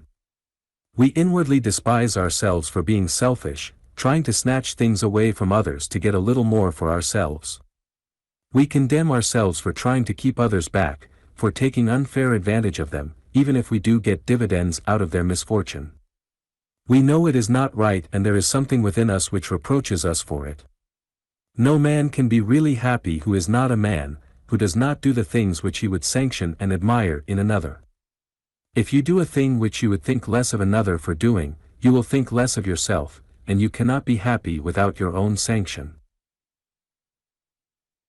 The greatest aim of life should be to absorb into one's being the largest amount of sweetness and beauty it is capable of absorbing. The highest riches are beyond the reach of money, and are independent of fortune. They cannot be burned up, or lost in the ocean, or destroyed in a railroad wreck. What is more common than to see men and women starve the soul, and paralyze the growth and expansion of the finer sentiments, which alone make life worth living, for the sake of the coarser pleasures of the senses, or in order to pile up material wealth, the effect of which is, as a rule, to draw us farther and farther away from the life of the spirit. A few acres of dirt, a row of buildings, a palace to live in, a few stocks and bonds, a little silver plate and fine furnishings, good clothes, are, after all, pretty poor sort of things to satisfy the longings of an immortal soul. There are hundreds of wealthy homes in this country in which one will not find a single inspiring book, picture, or statue, or any work of art of spiritual significance, anything, in short, that elevates the thoughts of its inhabitants or touches their lives to finer issues. There is a great display of vulgar wealth, rich carpets and tapestries, and costly furniture, a fortune in decorations, but nothing whatever to appeal to the spiritual qualities. In many a home of poverty we find more that inspires to noble living, that lifts life above the commonplace and the sordid, and that stirs the soul to higher flights, than in the mansions of some of our millionaires. There are no costly paintings or tapestries, it is true, no priceless bric-a-brac, or crowding of useless ornaments, perhaps not even carpets on the floors, but one sees a few well-worn volumes whose character reveals that of the owners, feels a sense of real refinement, and breathes in a spiritual atmosphere and an outflow of love and helpfulness that invest the humble dwelling with a beauty and charm mere money wealth cannot command. Beauty of soul, goodness of heart, and a cultivated spiritual nature are the furnishings that transform a hovel into a palace, and without which the most luxurious mansion is poor and tawdry and desolate. Recently an employee said to me, "I am only an ordinary mechanic and my employer talks as though I were a failure in life because I am not in business for myself, and haven't got rich. He tells me that anybody with an ounce of brains and pluck ought to be able to make a fortune in this land of opportunity." Now he and I have different ways of estimating what stands for success and happiness in life. There is what you may term succeeding in an undertaking, that is, winning out in your own narrow specialty and making money out of it, and there is a success in life which means successful living all along the line, that one has kept growing while getting ahead in his specialty, that he is a success in his personality. My employer looks down upon me, regards me as a nobody, because I cannot live in as fashionable a part of the city as he does, nor afford an automobile. My family do not dress as his family dresses. My children cannot associate with the same people. We do not belong to his social set. I am not invited to go on committees, on boards of directors, as this man is. And yet, when you come right down to brass tacks, I have personally a better standing in the estimation of my neighbors than my employer. He is looked upon as a shrewd, cunning, long-headed schemer. People look up to his money, but not to him, they bow and scrape to his fortune. Now, to my mind, there is a great big difference between raking together a lot of money and building up the man in you. I began to work for Mr. B as a boy on $3 a week. It wasn't many years before I worked up to a master mechanic's position. I believe I have a greater respect for my occupation than he has for his. A beautiful piece of work, a well-done job, delights me as a superb painting delights an artist. But my employer seems to look upon his business merely as the most practicable means of piling up money. He is a natural money grabber, but I think there is something infinitely better in life than money grabbing. It is not the possession of money that constitutes wealth, that gives the highest satisfaction, and awakens the consciousness of noble achievement, the assurance that one is fulfilling his mission, and that he is reading aright the sealed message which the Creator placed in his hand at birth. Only soul wealth, generous disinterestedness, the love that seeks not its own, and hands that help and hearts that sympathize constitute true riches and fill the possessor with the joy of one who knows that he is fulfilling the real purpose of his life. Time and again, I have traveled a long distance to visit a very humble home in Amesbury, Massachusetts. The whole property is worth but a few $100s, but the fact that John Greenleaf Whittier lived there has given it an absolutely priceless value. Men and women cross continents and oceans to visit it. Enthusiastic admirers of the poet carry away from the spot bits of wood, wild flowers, leaves and all sorts of souvenirs to remind them and those who come after them that a man lived there, one of nature's noblemen. Thousands of people in this country look upon Whittier, the simple poet, as one of the richest treasures America has produced, and yet, considered from a commercial standpoint, all he left in the world was worth but a song. Be careful how you laugh at men and women who think there is something better in the world than making money, and who refuse to worship it. Their monuments in parks and public places may proclaim the story of their heroic lives for centuries, after you with your millions have been forgotten. Selfishness has no immortality in it. Greed has no quality to propagate itself, its children are all short-lived. Who ever saw people making pilgrimages to the homes of millionaires, men who never did anything for the world? Who would insult the memory of Whittier by asking if he were rich? Who would desecrate the name of Lincoln by asking how much money he left, or who would dare say that he was not a success because he was poor? Hundreds of men and women have lived and died in wretched homes, in attics, and even in poorhouses who have enriched the world by their lives, who have given greater uplift to civilization, and brought more happiness into the world, than many a millionaire. Men who never had $1,000 have left names which the world will not let die. Do you regard a man as really poor who may not happen to have money, but whose character is so exuberant and whose career is so succulent with the sweet things of life and experience that he has enriched and made happy a whole community? Do you regard a man as poor whose neighbors feel enriched by his mere presence? Do you regard a man as poor who lives in an attic, but whose very existence enhances the value of every acre of land and every home for miles around him? Do you regard a man as poor when every child in his neighborhood loves him and considers it an honor to be recognized by him on the street or to receive an invitation to visit him? Do you regard a man as poor when his home, no matter how humble, is looked upon as a shrine? To be engulfed in one's occupation, swallowed up in a complicated life, harassed by the striving and straining, the worry and anxiety which accompany a vast fortune, is not to be rich. It is the consummate selfishness of mankind that places such a tremendous emphasis upon money and what money will do. There should be some higher motive. Time and opportunity and inclination to help others and to bring happiness into their lives, are the most valuable things in the world, and if you cannot seize these, if you cannot utilize them to your own enlargement, your own betterment, you are poor indeed, and can never know the joy and satisfaction of true living although you may have millions of dollars. 6. Enjoying without owning. What hath the owner but the sight of it with his eyes? A French marquis, with whom Washington Irving has made us acquainted, consoled himself for the loss of his chateau by remarking that he had Versailles and St. Cloud for his country resorts, and the shady alleys of the Tuileries and the Luxembourg for his town recreation. When I walk through these fine gardens, he said, I have only to fancy myself the owner of them, and they are mine. All these gay crowds are my visitors, and I have not the trouble of entertaining them. My estate is a perfect sans souci, where every one does as he pleases, and no one troubles the owner. All Paris is my theatre, and presents me with a continual spectacle. I have a table spread for me in every street, and thousands of waiters ready to fly at my bidding. When my servants have waited upon me, I pay them, discharge them, and there's an end. I have no fears of their wronging or pilfering me when my back is turned. Upon the whole, said the old gentleman with a smile of infinite good humor, when I recollect all that I have suffered, and consider all I at present enjoy, I can but look upon myself as a person of singular good fortune. The habit of feeling rich because you have developed the faculty of extracting wealth from everything you touch is riches indeed.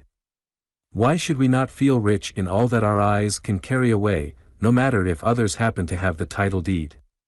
Why should I not enjoy the beautiful gardens of the wealthy and their grounds, just as if I owned them? As I pass by I can make the wealth of color my own. The beauty of plants, and lawn, and flowers, and trees are all mine. The title deed of another does not cut off my aesthetic ownership. The best part of the farm, the landscape, the beauty of the brook and the meadow, the slope of the valley, the song of the birds, the sunset, cannot be shut up within any title deed. They belong to the eye that can carry them away, the mind that can appreciate them. How is it that some rare characters manage to have such precious treasures, to get so much that enriches the life out of a poverty-stricken, forbidding environment, while others get little out of the most luxurious and beautiful conditions that wealth can furnish? It is wholly a question of the quality of the absorbent material. Some people are blind to beauty. They can travel with the utmost indifference in the midst of the most gorgeous and inspiring scenery. Their souls are not touched. They do not feel the inspiration which puts others into ecstasy. There is a story told of a touring party in the Alps which included a lady and a phlegmatic German. The guide led the party to a point where a sudden turn revealed a marvelous panorama of beauty. The lady went first and gazing on the prospect said, "How charming." The German, following, fell on his knees and, baring his head, cried, "Ach, mein Gott! I thank thee that I have lived to see this day." If you are not wealthy yourself, be glad that somebody else is, and you will be astonished at the happiness that will result to yourself, says the Reverend Dr. Charles F. Aicht. Did you ever realize, my poor complaining friend, how rich you really are? You say you have no land, no home of your own, that you are only living with your family in a few rooms. Of what a lot of pleasure envy robs us. It is a small soul that cannot enjoy what he does not own, that goes through life allowing his envy to rob him. We ought to be able to enjoy everything that is enjoyable, no matter who owns it. How foolish to envy others the things which we do not happen to have or cannot afford. Always learn to enjoy what you cannot own. Be like the birds, who do not care who holds the title deed to the lands where, in their migrations, they joyously build their little homes. Did you ever stop to think how small a part of the community really belongs to the individual? The streets, the roads, are free, the parks are yours, the public libraries are as much yours as the rich man's, the schools are yours, the rivers, the brooks, the mountains, the sunsets, the marvelous mysteries and beauties of the heavens are yours. Mr. Rockefeller cannot get more out of the sun than you can, or from the beauty of the moon. The stars are as much yours as his. The charms of nature, the change of seasons, the joys the Creator has reflected everywhere, are yours. The landscape belongs to you just as much as to the man who pays the taxes on the land. Think of the fortune it costs a great city to keep up the parks. Even the estate of a Carnegie could not afford such grounds, and you are sure of always finding them in the finest condition without a thought of care yourself or a bit of anxiety. The people who care for all these things are public servants, giving their service for you as much as for the richest. You do not have to hire them, watch them, or pay them. No anxiety robs you of your enjoyment. The flowers, the birds, the statuary, all of the beautiful things in our great parks, are as much yours as they are the property of the richest. Why, the poorest people in our cities are landed proprietors, they own thousands of acres of land. The trouble with us is that we exaggerate the great advantage of having much property. The fact is that the human mind is not constructed for either the appreciation or the enjoyment of a great many things, and a complicated existence defeats its own ends. I would rather be able to appreciate things I cannot have than to have things I am not able to appreciate, said a writer. Robert Louis Stevenson once packed up his pictures and his furniture and sent them to an enemy who was about to be married, and he wrote to a friend that he had at last rid himself of the master to whom he had been a bond slave. "Don't," he said, "give hostages to fortune, I implore you. Not once a month will you be in a mood to enjoy a picture. When that mood comes, go to the gallery and see it. Meanwhile, let some hired flunky dust the picture and keep it in good condition for your coming. Why should I scramble and struggle to get possession of a little portion of this earth? This is my world now, why should I envy others its mere legal possession? It belongs to him who can see it, enjoy it. I need not envy the so-called owners of estates in Boston and New York. They are merely taking care of my property and keeping it in excellent condition for me. For a few pennies for railroad fare whenever I wish I can see and possess the best of it all. It has cost me no effort, it gives me no care, yet the green grass, the shrubbery, and the statues on the lawns, the finer sculptures and the paintings within, are always ready for me whenever I feel a desire to look upon them. I do not wish to carry them home with me, for I could not give them half the care they now receive. Besides, it would take too much of my valuable time, and I should be worrying continually lest they be spoiled or stolen. I have much of the wealth of the world now. It is all prepared for me without any pains on my part.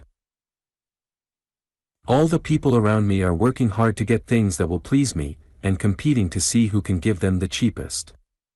The little I pay for the use of libraries, railroads, galleries, parks, is less than it would cost to care for the least of all I use. Life and landscape are mine, the stars and flowers, the sea and air, the birds and trees. What more do I want? All the ages have been working for me, all mankind are my servants. I am only required to feed and clothe myself, an easy task in this land of opportunity. Some people are so constituted that they do not need to own things to enjoy them. There is no envy in their nature. They feel glad that others have money and a splendid home, even if they themselves live in poverty. Henry Ward Beecher had this broad, liberal, magnanimous, wholehearted nature, which could enjoy without owning.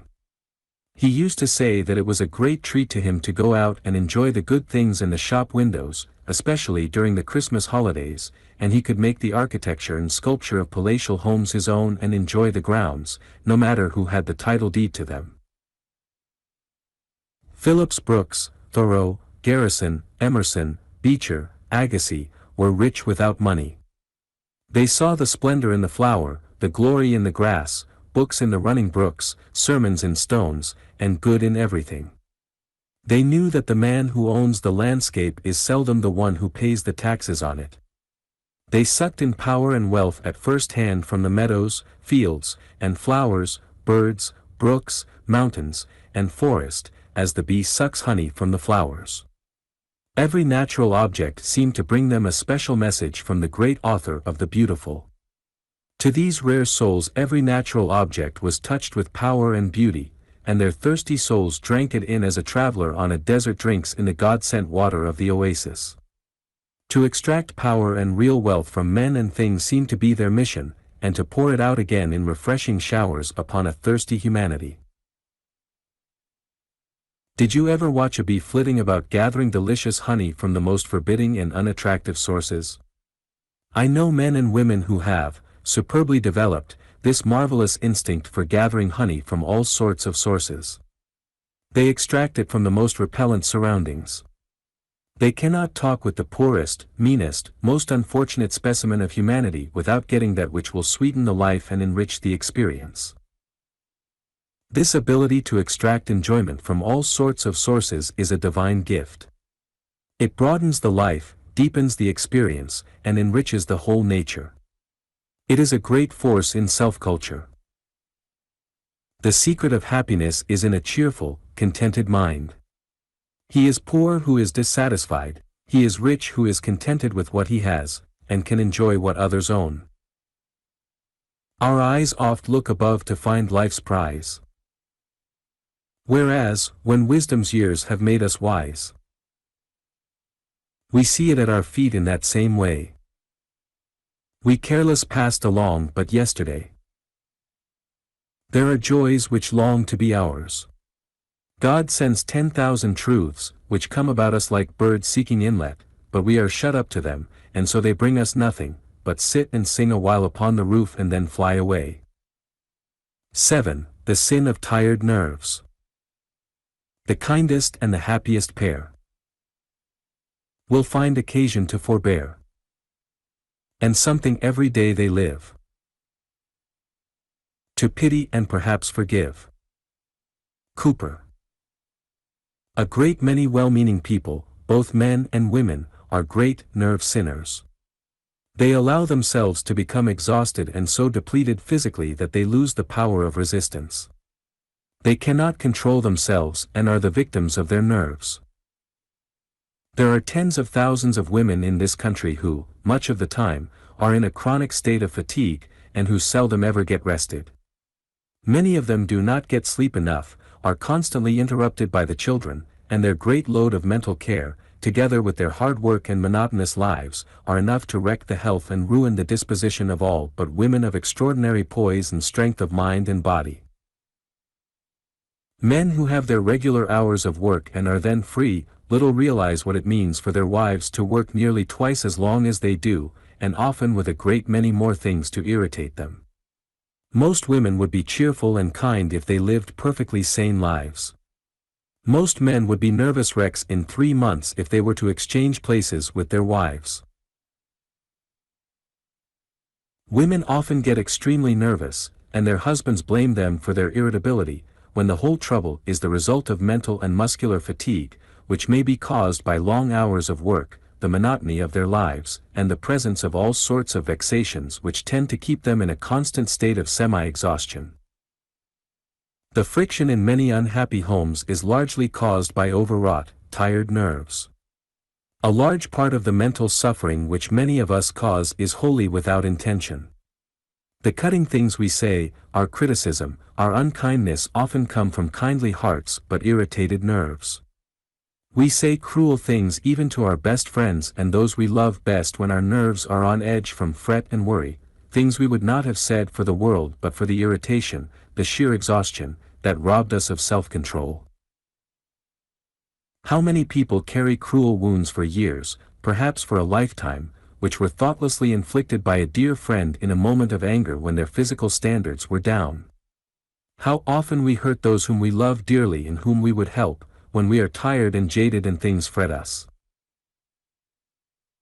The sins of exhausted nerves, caused by vitiated blood or cell poisoning through lack of proper exercise or recreation, loss of sleep, or vicious thinking, are responsible for much of the world's misery and failure. Take for example a man who is suffering from insomnia.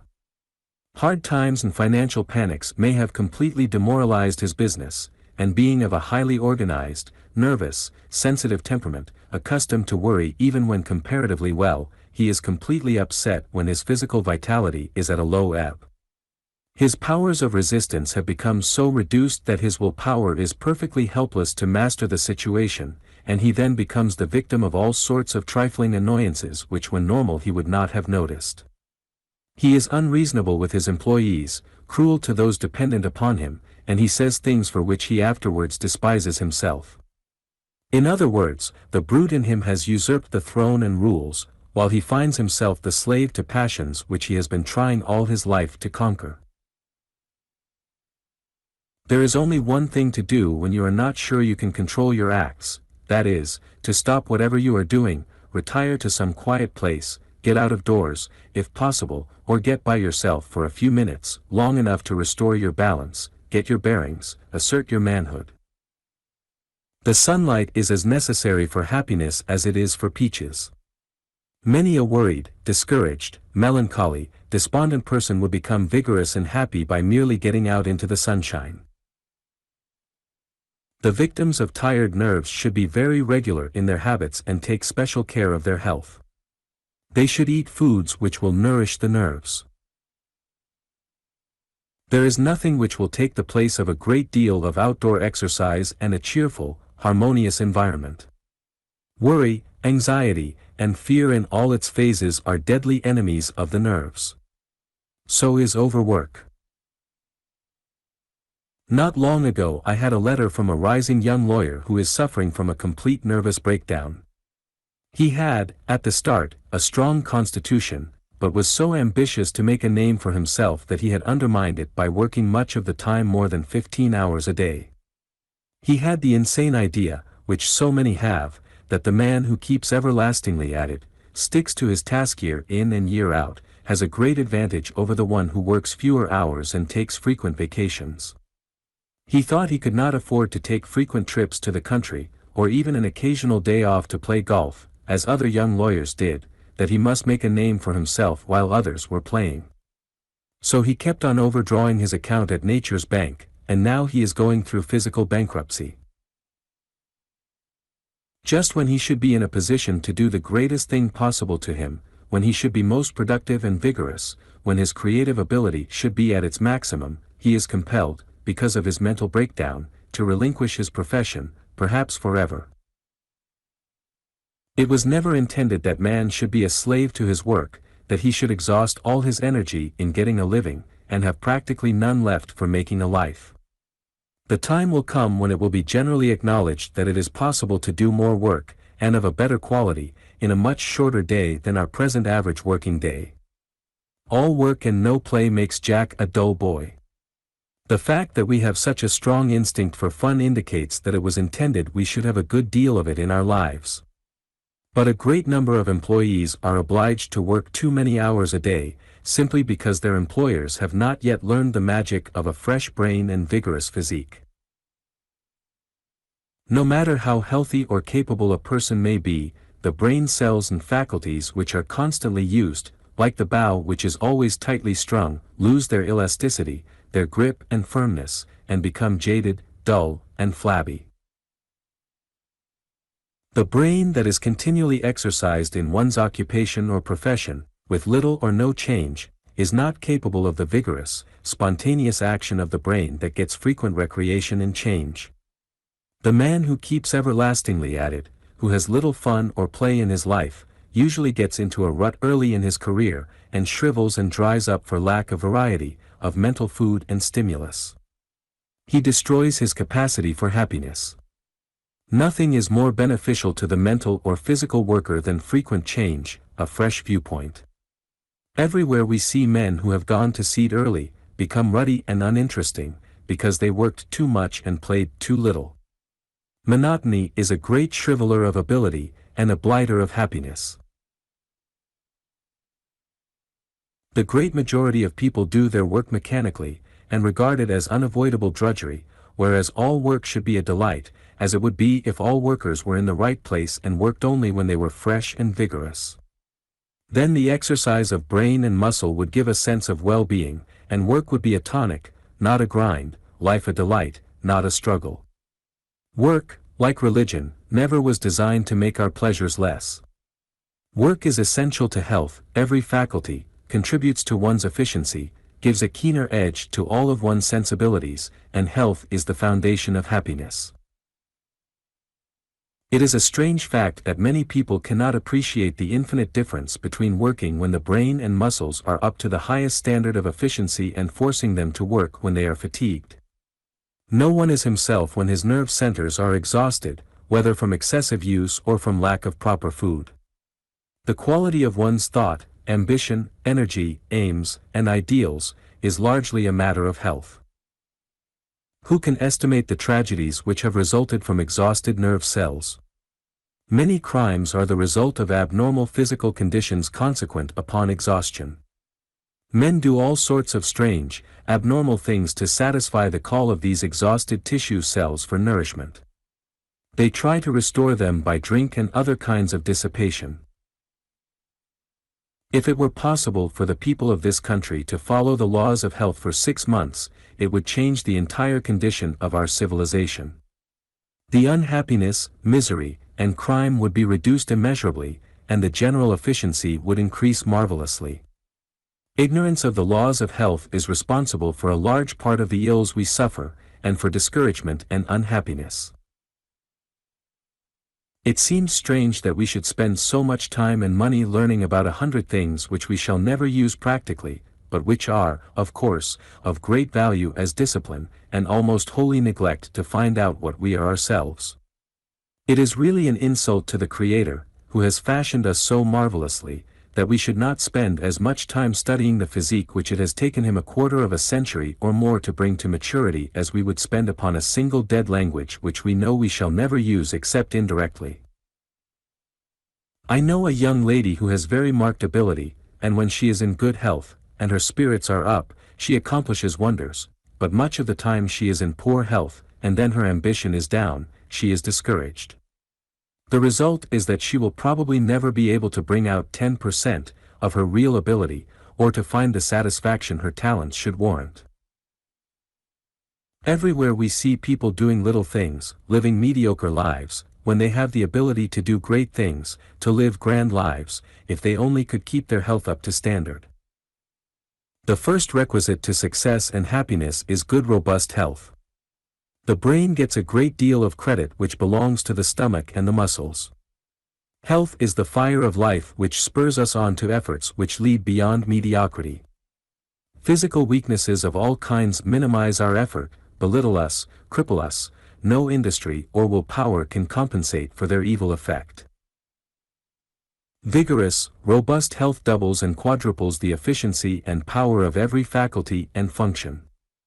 It tones up the human economy, it clears the cobwebs from the brain, brushes off the brain ash, improves the judgment, sharpens every faculty, increases the energy, freshens the cells in every tissue of the body. A person with a weak, half-developed physique, puny muscles, a low state of vitality, fractious nerves, cannot have that buoyancy of spirits which are the offspring of robust health. The ambition partakes of the quality in the vigor of the mental faculties, and a brain that is fed by poisoned blood due to vitiated air, to overeating or bad eating, or to dissipation, or a lack of vigorous outdoor exercise, can never do great things. It is pure blood that makes pure thought and wholesome enjoyment of life, and pure blood can only come from a clean life, strong, vigorous outdoor exercise, a great variety of mental food, and an abundance of sound sleep. We all know the advantage the man has who can radiate vigor, who has a robust physique. Great achievement is the child of a strong vitality. It can never come from a weak constitution or vitiated blood. What a sorry picture is a weak, puny, half-developed youth, starting out in the race for success, with an ambition to keep pace with his robust companions. What are his chances compared with those of the youth whose vitality and power emanate from every pore? How unfortunate to be thus handicapped on the very threshold of an active life. But oh, what a satisfaction to stand upon life's threshold, vigorous, fresh, hopeful, with the consciousness of physical energy and power, equal to any emergency, master of any situation. Abounding health not only increases self-confidence, but the confidence of others, and this confidence is credit, is power. With rare exceptions, the great prizes of life fall to those who have stalwart, robust physiques. One who has health possesses the greatest magnet-making force and can compel success to come to his call.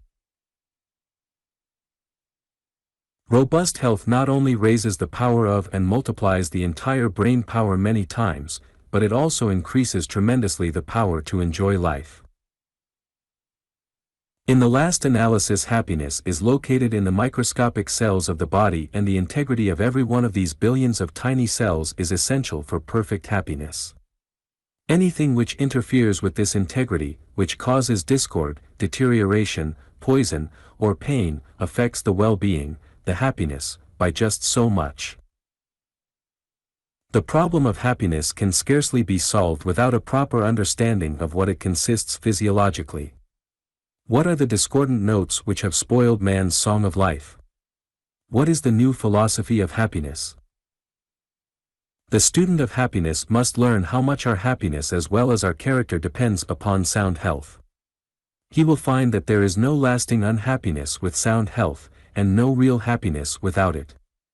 He will find that upon the integrity, not only of cerebral cells but of every cell in the human system, happiness depends. He will find that every feeling of comfort or discomfort, high spirits or low spirits, hope or despair, cowardice or bravery, depends chiefly upon active nutrition of the tissues, strength of heartbeats, vigor of nerves, in fact, upon the harmonious working of the entire physical organism. Few people realize that the cultivation and improvement of health is really the cultivation and improvement of the entire individual, for every degree of improvement in the health means the raising another degree of every mental faculty. Improving the health increases the courage, lifts hope, raises self-confidence, initiative, indeed lifts every quality in one's nature, every mental faculty in every heart quality. Physical deterioration means a corresponding deterioration in every mental faculty and a corresponding depression in all the emotions. It means a little less courage, a little less heart for our work, it means a little less endurance, less powers of resistance to ward off the disease enemies, the enemies of our efficiency and happiness. Robust health and optimism produce happiness. The power of a sunny soul to transform the most trying situations in life is beyond all power to compute. The world loves the sunny soul, the man who carries his holidays in his eye and his sunshine with him. The determination to be kind and helpful to every one, to be cheerful, no matter what comes to us, is a great happiness producer. When a man does not find repose in himself, it is vain for him to seek it elsewhere. 8. Think health and joy. It is the mind that makes the man. And our vigor is in our immortal soul. Ovid. There is nothing that will cripple one's creative power quicker than the self-pity habit, the habit of coddling oneself. It paralyzes the faculties because it destroys self-confidence, shuts off power, courage. If you desire to get force and vigor into your efforts, you must have a free avenue of self-expression. There must be no restriction anywhere. The moment you begin to coddle and pity yourself and to think that you cannot do this or that, your faculties will quickly sympathize with the condition of your mind, and your producing power will be weakened and cut down. I know a naturally able man who, by constant self-analysis and dire conviction about his physical and mental condition, has become quite morbid and has so cut off his confidence in his ability to do things that he is rapidly reducing himself to a state of helplessness and uselessness. He has ruined his digestion by constantly thinking about his food, what he can or cannot eat, and what will or will not agree with him. He swallows a mouthful of dyspepsia with every mouthful of food he eats. He must have certain brands of this or that. Whenever he goes away from home, he takes his own tea and coffee and a certain kind of breakfast food with him, and must have special dishes cooked for him at hotels, or wherever he happens to be. When others are uncomfortably warm, he wants to have the windows closed in order to keep out drafts. He is constantly studying patent medicine advertisements and medical books, trying to find descriptions of his fancied ailments, and every time you meet him he is sure he has symptoms of some new physical trouble. He is forever thinking about his ailments, pitying himself and imagining all kinds of dire things are going to happen to him. He is convinced that he cannot undertake anything without bad results following. The consequence of all this is that he has become a pygmy instead of the giant he might be. If he would only burst his self-imposed shackles, get out of himself, break away from the narrow bounds of his sickly, limited thought, he could be a power in the world. Physicians say that there is really nothing the matter with him physically, that the trouble is all in his mind, that he has thought of himself, coddled himself, imagined all sorts of physical limitations and studied disease symptoms so long that he has shorn himself of power and become a hopeless hypochondriac. It is his convictions that cripple him, and not his actual weakness or physical troubles. He is a victim of his imagination. Here is man superbly endowed by nature, creeping along in his career when he should be going by leaps and bounds, doing little things when he is capable of doing great things, just because he has analyzed himself so much and has centered his thought upon himself so long that he has become a slave to self-pity. No man can do anything great while he is constantly tying up his faculties by self-limitations, self-made handicaps. No man can get beyond his convictions. As long as he is convinced that he is physically weak and cannot do a thing, he cannot do it. Everything which will tend to make one strong and robust physically will be a great help to nervous and imaginary troubles, but the greatest healing balm for them is mental self-treatment. A well-known physician who has made a specialty of nerve diseases, not getting satisfactory results from the prescription of drugs, tried the experiment of inducing his patients to smile under all circumstances, to compel themselves to laugh whether they felt like it or not. Keep the corners of your mouth turned up, is his prescription for those suffering from melancholia. It works like a charm. With the corners of their mouths turned up, the patients are obliged to smile no matter how melancholy or depressed they may feel. Smile, keep on smiling, do not stop smiling, the doctor will say. Just try turning up the corners of your mouth, regardless of your mood, and see how it makes you feel, then draw them down, and note the effect, and you will be willing to declare, there is something in it. He has his patients remain in his office and smile. If it is not the genuine article, it must at least be an upward curvature of the corners of the mouth, and the better feelings invariably follow. This physician declares that if people will turn down the corners of their mouths and use sufficient willpower, they can actually shed tears. On the other hand, if they will keep the corners of their mouths turned up, pleasant thoughts will take the place of stormy forebodings. One reason why we have such poor health is because we canny such a low health ideal. We have been steeped in poor health thought from infancy. We have been saturated with the idea that pain, physical suffering, and disease are a part of life, necessary evils which cannot be avoided. We have had it so instilled into us from infancy that robust health is the exception and could not be expected to be the rule, that we have come to accept this unfortunate condition of things as a sort of fate from which we cannot hope to get away. The child hears so much sick talk, is cautioned so much as to the dangers of catching all sorts of diseases, that he grows up with the conviction that physical discords of all kinds are a law of his being. He grows up in the belief that at any time disease is liable to overtake him and ruin his happiness and his career. Think what the opposite training would do for the child, if he were taught that health is the everlasting fact and that disease is the manifestation of the absence of harmony. Think what it would mean to him if he were trained to believe that abounding health, rich, full, complete, was his birthright. Think what it would mean for him to expect this during all his growing years, instead of building into his consciousness the opposite, instead of constantly hearing about sickness and being cautioned against disease and the danger of contracting it. A child should be taught that God never created disease, suffering, never intended that we should suffer, that we were made for health, abounding health and happiness, made to enjoy, not to suffer, made to be happy, not miserable, made to express harmony, not discord.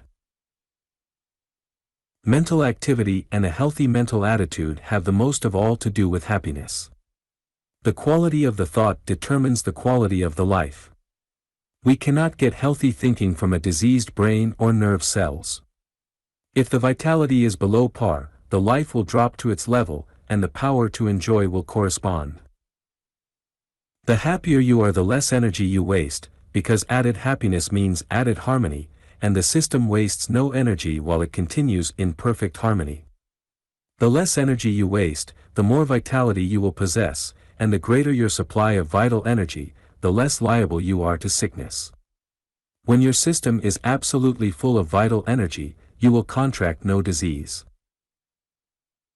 We should early form the habit of erasing from the mind all disagreeable, unhealthy, death-dealing thoughts. We should start out every morning with a clean slate. We should blot out from our mental gallery all discordant pictures, and replace them with the harmonious, uplifting, life-giving ones. A celebrated German physician says that there is something in man that is never sick, that never dies. This something is the man God made, the God image. This can never be discordant. It is independent of circumstances. This is the seat of health that is an everlasting fact. This is not the distorted image which wrong thinking, vicious living, have made, but the man God made. And, if we appeal to this wholeness, this completeness, this perfection, this something in us which can never be sick, never die, and know that it is one with the immortal creative principles, all our discords will disappear, and we shall be at one with principle, at one with truth. This is life, and the life that is truth. Then we shall touch power. Then we shall come into our birthright, into perpetual harmony. People suffering from nervous or mental disorders are usually filled with fear, and fear comes from a sense of helplessness due to a feeling of separateness from the great divine energy which creates, heals, and sustains us. When we regain the consciousness of our oneness, our at-one-ment with the divine, with infinite life, when we get in tune with the infinite, we feel a sense of wholeness, and assurance which drives away all fear. 9. The joys of imagination. O blessed of heaven, whom not the languid songs of luxury, the siren, not the tribes of sordid wealth, nor all the gaudy spoils of pageant honor, can seduce to leave those ever-blooming sweets, which from the store of nature fair imagination culls, to charm the enlivened soul. An old lady who has been an invalid for many years has rarely been out of the house, and yet she says she has the most delightful times imaginable on her mental vacations. She travels abroad every day, revisits the scenes familiar in her childhood, climbs the Alps, walks through the streets of the cities of Italy, once so dear to her. She takes frequent sails on the loved Mediterranean. For hours she sits on the veranda of her old Sorrento home and watches the numberless sails in the marvelous Bay of Naples, and beyond she sees the smoke of empty Vesuvius trailing through the sky like the smoke of a great train of cars. She watches the oranges and lemons ripening on the trees. For hours this sweet old lady not only forgets all aches and pains which make her an invalid, but forgets the physical chains which enslave her indoors, and she wanders over the earth at will. She says that these mental trips are often more enjoyable than the physical ones, because she has none of the annoyances and discomforts of travel and none of the expense. She attends the great theatrical performances frequently, takes mental trips to the leading theaters and reviews again the plays which she saw in her younger days.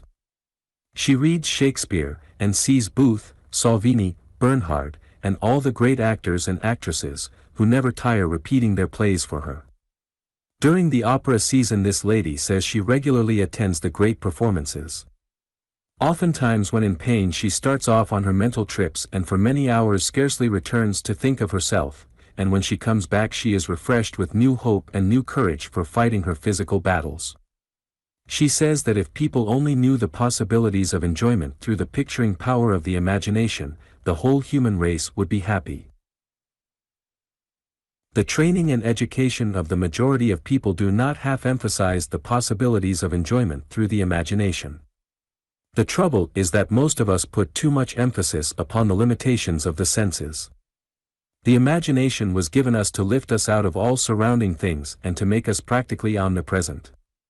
In the twinkling of an eye we can follow Arcturus flying through space at the rate of 20,000 miles a minute, although we may be amid the snows of the north, in an instant we can be among the palms and orange groves of the tropics.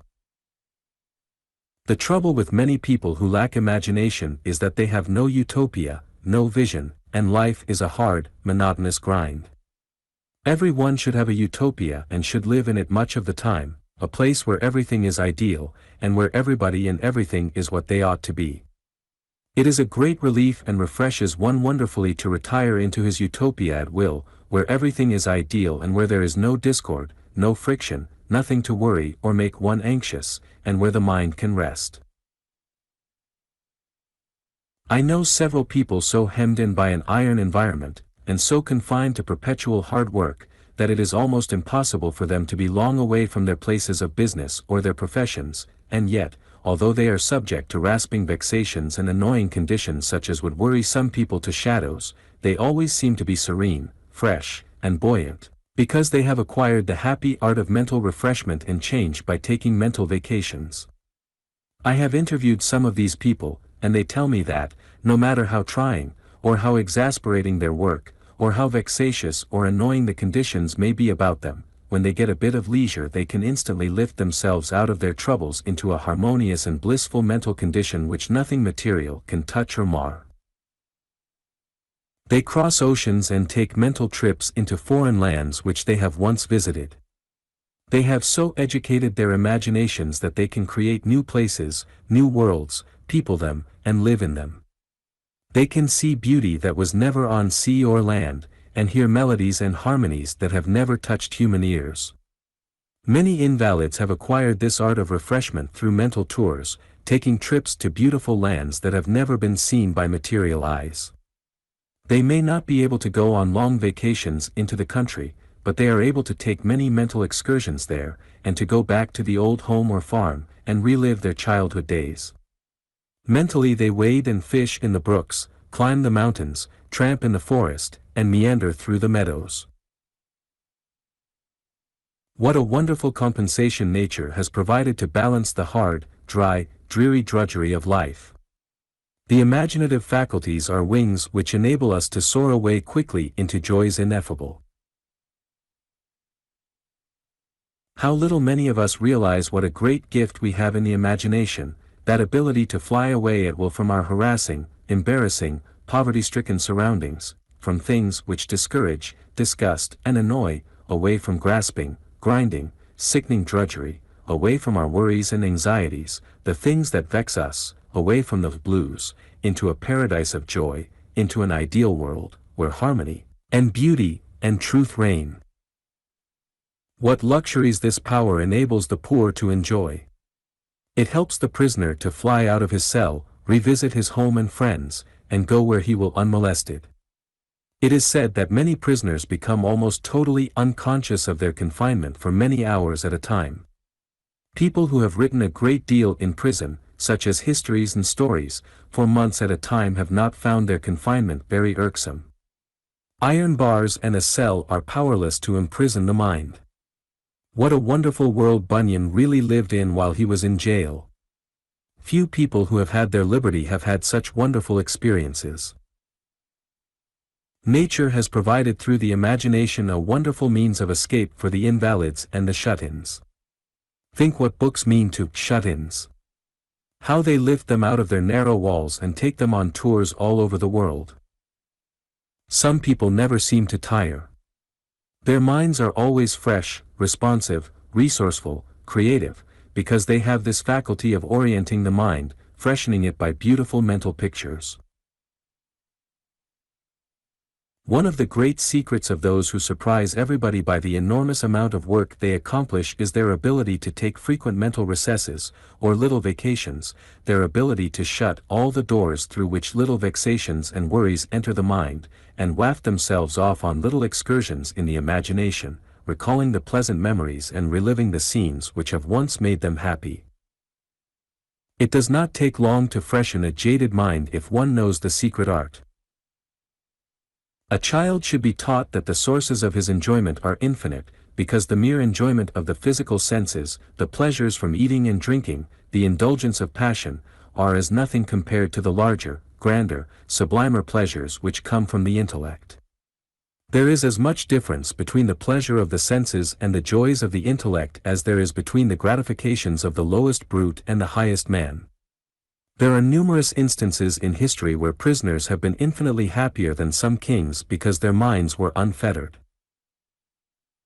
No matter how badly things may go about us, what blunders or mistakes harass us, no matter what misfortunes overtake us, we have wings in our imagination and can fly away from it all, and be at peace and at rest.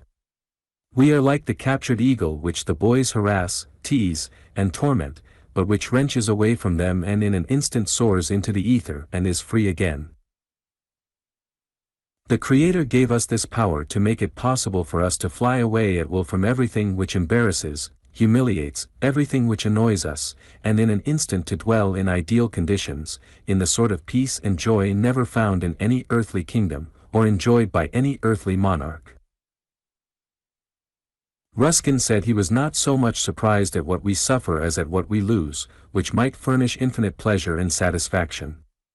We hear a great deal about the great loss of our natural resources, the coal, the water power, and the forests, but they are nothing compared to the tremendous loss in the possible resources of happiness. The great mass of people do not extract 10% of the happiness possible in their everyday life, largely because they were never trained to think of the normal sources of enjoyment.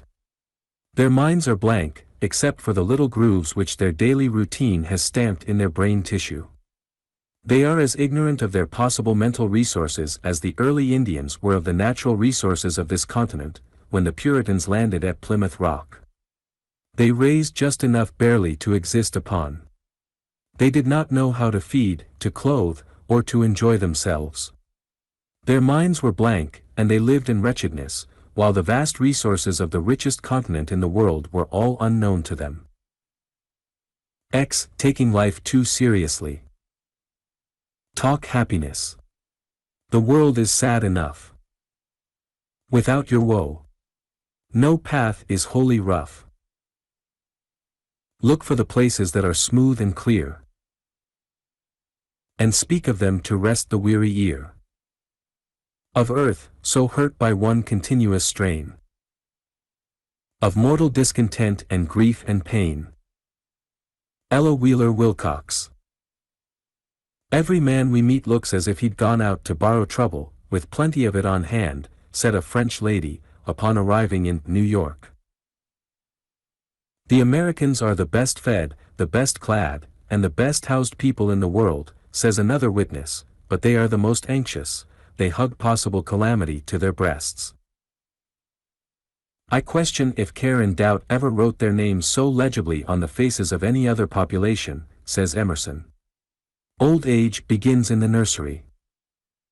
How quickly we Americans exhaust life. With what panting haste we pursue everything. Every man you meet seems to be late for an appointment. Hurry and anxiety are stamped in the wrinkles of the national face. The American people as a rule take life much too seriously. They do not have half enough fun. Europeans look on our careworn, solemn-faced people as on pieces of machinery run at forced speed and which squeak for lack of oil. If a man is living in a perfectly normal way, he ought not to have, as so many have, a hounded look, as though he suspected either a policeman or a detective were on his track. He ought not to be worried and anxious every minute. He ought not to take his vocation so very seriously, and should not give the impression that the whole universe is hanging upon the result of his task. One day in a week devout people meet to praise the God who made the beautiful flowers, painted the butterflies, made all things beautiful in their time. The keynote of worship should be Sursum corda, lift up your hearts. But how often the sermon is pitched in a minor key, discouraging and depressing. Not long ago, I heard a young clergyman preach a sermon which was so very serious, and so very gloomy, that it made everybody in the congregation feel melancholy and depressed. There was no uplift, no encouragement, nothing to stimulate one to greater endeavor. People did not go out of the church, as they should have gone, resolved to try a little harder than ever before, to do something worthwhile, but the whole congregation went away with a gloomy look on their faces. There had been nothing inspiring in the clergyman's appearance. His face was so serious, and his whole manner so depressing, that it was really painful to listen to him. This young man was a substitute for the regular pastor. He said that he had not had a pastorate himself for a long time, and I did not wonder. He evidently lives such a solemn, serious life, that he is not normal. He is perfectly honest, and is doubtless making a great effort to kill the animal in him and to develop his spiritual side, but he is not doing it in a normal way. There is nothing in true religion that is pessimistic, doleful, or gloomy. Its very essence is cheerfulness, hopefulness. Its mission is to uplift, encourage, and exalt, never to depress. What a blessing if all that is dejecting and disappointing, all that is sad, threatening, doleful, and gloomy, every particle of pessimism could be excluded from all the churches of the world. It is a positive sin for a man to enter the ministry with a naturally gloomy, despondent disposition, inclined to look on the dark side of things. People have burdens enough of their own to bear, and do not want anybody to inject dark, doleful pictures in their minds. They go to church for uplift, for encouragement. They want to rid themselves of the enemies of their happiness and prosperity. Thousands of people who now remain away from church would gladly go if they could come away feeling uplifted, encouraged, and with increased hopefulness. Man wants his faith in himself, in human nature, in his God, enlarged. When people go to church, they want to look at a hopeful, inspiring face. Otherwise, they will say to themselves, if this man is an example of the religion he advocates, if he spends all of his time discharging such a glorious mission, it certainly ought to have produced a more inspiring, helpful product. We instinctively feel that the clergyman who does not make us more hopeful, who does not enlarge our faith and inspire us to greater endeavor for the right, has mistaken his calling. Away with these fellows who go howling through life, wrote Beecher, and all the while passing for birds of paradise. He that cannot laugh and be gay should look to himself. He should fast and pray until his face breaks forth into light. Some people have an idea that they comfort the afflicted when they groan over them, says Talmage. Don't drive a hearse through a man's soul. When you bind up a broken bone of the soul, and want splints, do not make them of cast iron. Why take life so seriously, anyway? A lot of play will not only improve your health, but increase your efficiency wonderfully. Happy recreation has a very subtle influence upon one's ability, which is emphasized and heightened and multiplied by it. How our courage is braced up, our determination, our ambition, our whole outlook on life changed by it. There seems to be a subtle fluid from humor and fun which penetrates the entire being, bathes all the mental faculties, and washes out the brain ash and debris from exhausted cerebrum and muscles. We have all experienced the transforming, refreshing, renewing, rejuvenating power of good, wholesome fun. From business and economical standpoints alone, to say nothing of increased health and happiness, even a good deal of time spent in play is time well spent, and is an essential part of the shrewdest, most profitable business policy you can adopt. The man too absorbed in his business or vocation, too busy to take care of his health, to preserve it by wholesome recreation, is like a workman who is too busy to sharpen his tools. You may never be able to accumulate a large fortune, but whether you are a big lawyer or a small one, a large merchant or a little one, you can cultivate the capacity for enjoyment and fun, and can get a great deal more out of life than many who are perhaps far above you in wealth and position. Take your fun every day as you go along. That is the only way to be sure of it. Do not postpone your happiness. Some of us are beginning to realize that we have taken life too seriously, that we have not had enough play in our lives, that we have not had half enough fun. Many businessmen see the fallacy of working too many hours a day. Formerly they thought they must spend most or all of the daylight hours in working. Intense application to business had become almost a religion. But now they are beginning to learn that it is efficiency, mental vigor, freshness of mind and body, and not necessarily long hours, that do things, and that the mental vigor, freshness, and energy which produce efficient work are impossible when the body is weary and the brain is fagged, that mental robustness means physical robustness. So there has been a steady shortening of the working hours of men of affairs, and an increasing of the play hours, just in proportion to the importance and efficiency of their work and responsibility.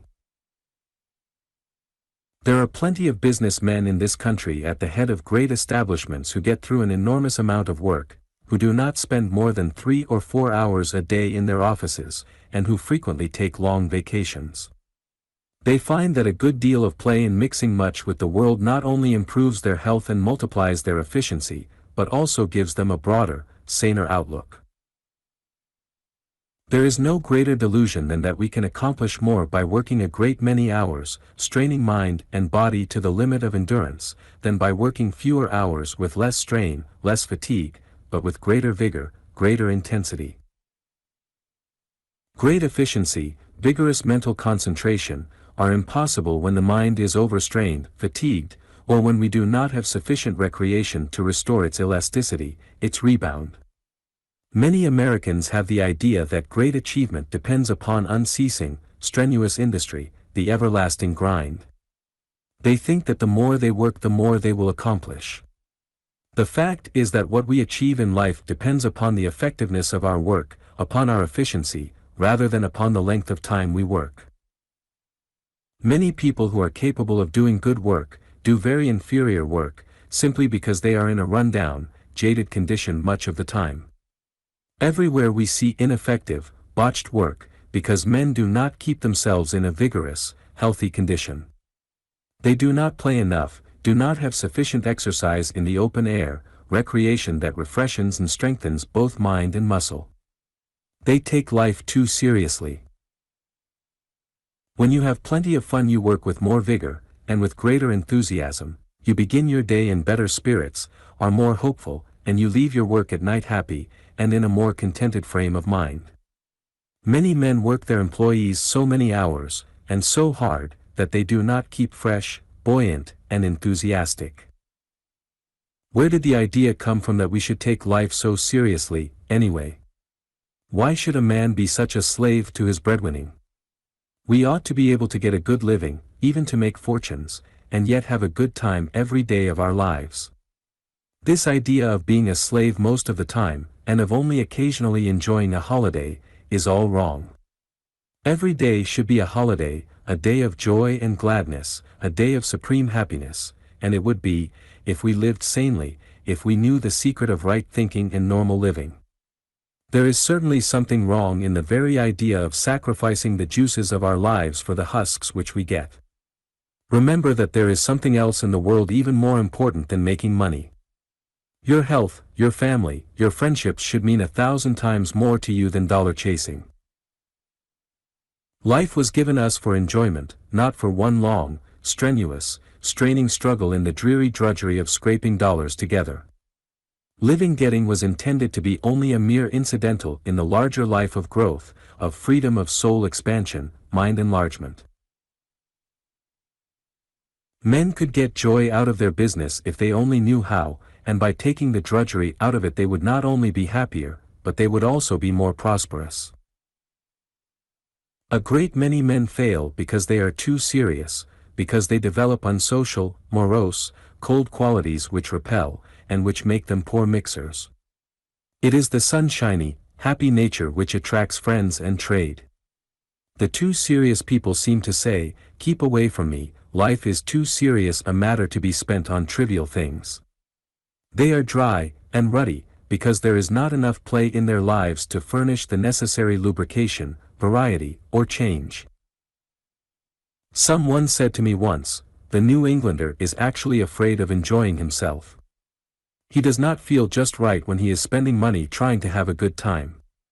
He thinks that he ought to be doing something more serious, that it is frivolous for a man to be spending his precious time and hard-earned money trying to enjoy himself."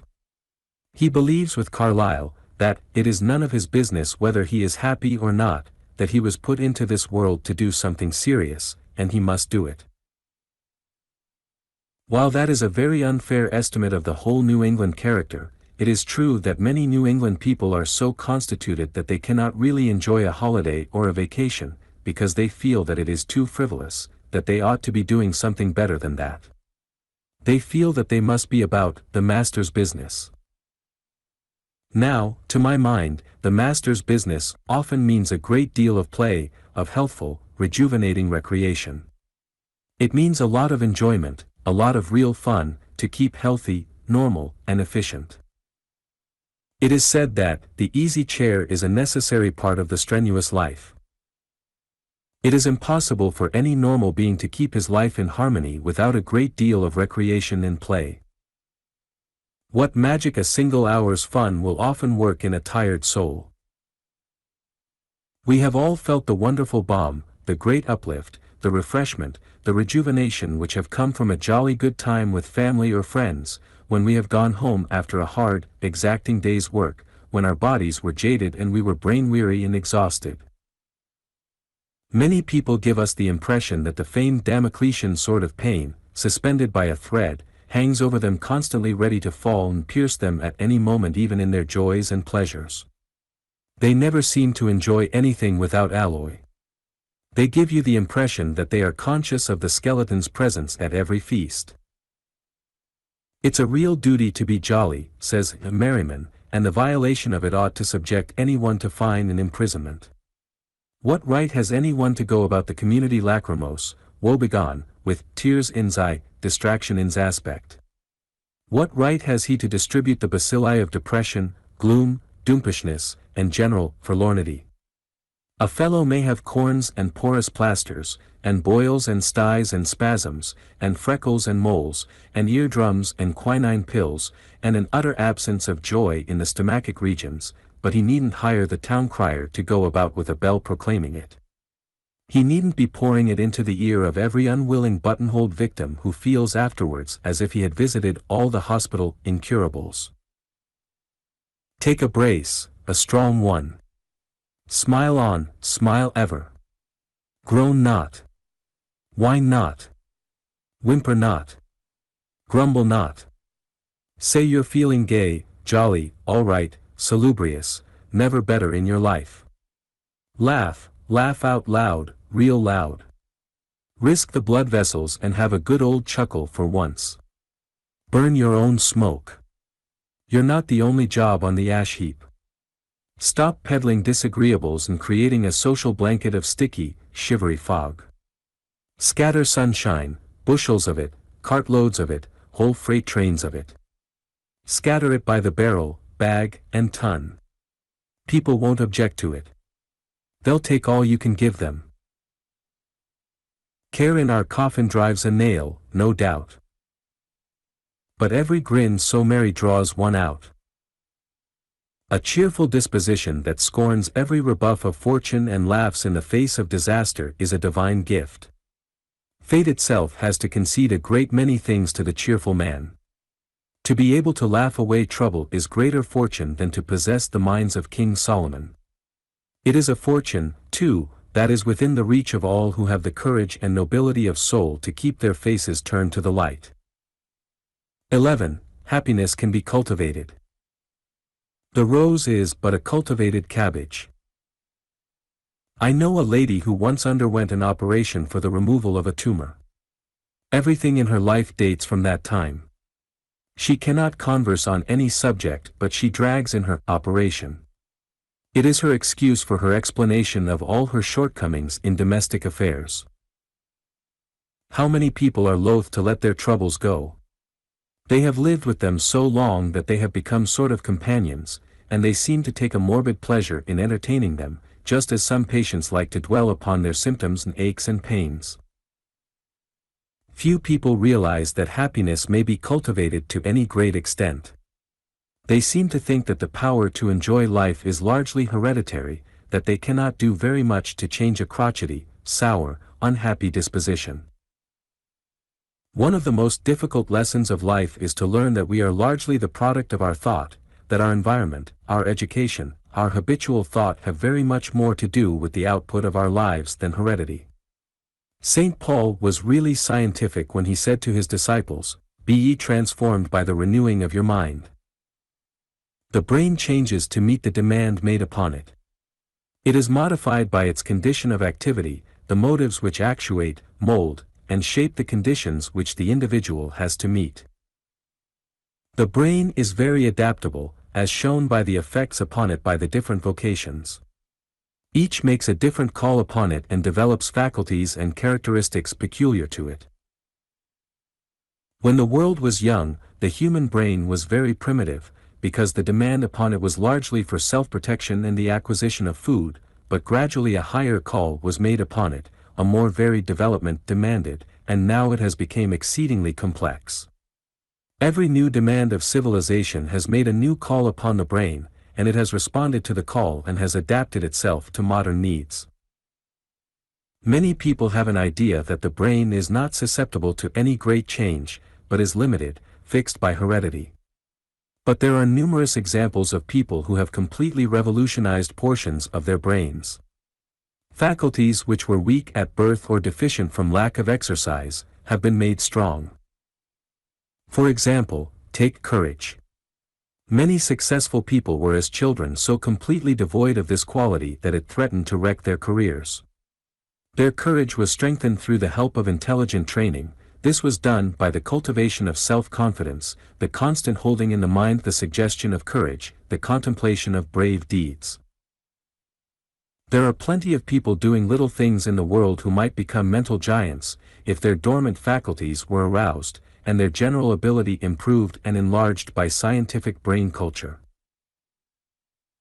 It is a curious fact that most people think that while they are obliged to spend many years in preparing for and developing a specialty in their careers, happiness, which means more to them than almost anything else, should be a haphazard development, that it should come with practically no training, no special study, while everything else in life that is worthwhile requires such infinite pains. It is a great thing so to cultivate the art of happiness that we can get pleasure out of the common experiences of every day. The happiness habit is just as necessary to our best welfare as the work habit, or the honesty or square-dealing habit. What a great thing it is to be able to habitually turn one's back to every shadow that approaches, to face the light, whether much or little. Most unhappy people have gradually become so by forming the habit of unhappiness. The habit of complaining, of criticizing, of fault-finding or grumbling over trifles, the habit of looking for shadows, is one most unfortunate to contract, especially in early life, for after a while the victim becomes a slave to it. All of the impulses become perverted, until the tendency to pessimism, to cynicism, is chronic. Nothing contributes more to the highest success than the formation of a habit of seeing the bright side of things. Whatever your calling in life may be, whatever misfortunes or hardships may come to you, make up your mind resolutely that, come what may, you will get the most possible real enjoyment out of every day, that you will increase your capacity for enjoying life, by trying to find the sunny side of every experience of the day. Resolutely determine that you will see the humorous side of things. No matter how hard or unyielding your environment may seem to be, there is a sunny side if you can only see it. The mirth-provoking faculty, even under trying circumstances, is worth more to a young man or woman starting out in life than a fortune without it. Make up your mind that you will be an optimist, that there shall be nothing of the pessimist about you, that you will carry your own sunshine wherever you go. There is a wonderful medicinal effect in good cheer. Good news and glad tidings have a magic effect even upon invalids. We often see a whole store or factory or home transformed by one sunny soul. It is a great thing to go through life with a smiling face. Think how the pleasure of living would be increased if we met smiling faces everywhere, faces which radiate hope, sunshine, and cheer. What a joy to travel in a gallery of living pictures, radiating hope, cheer, and courage.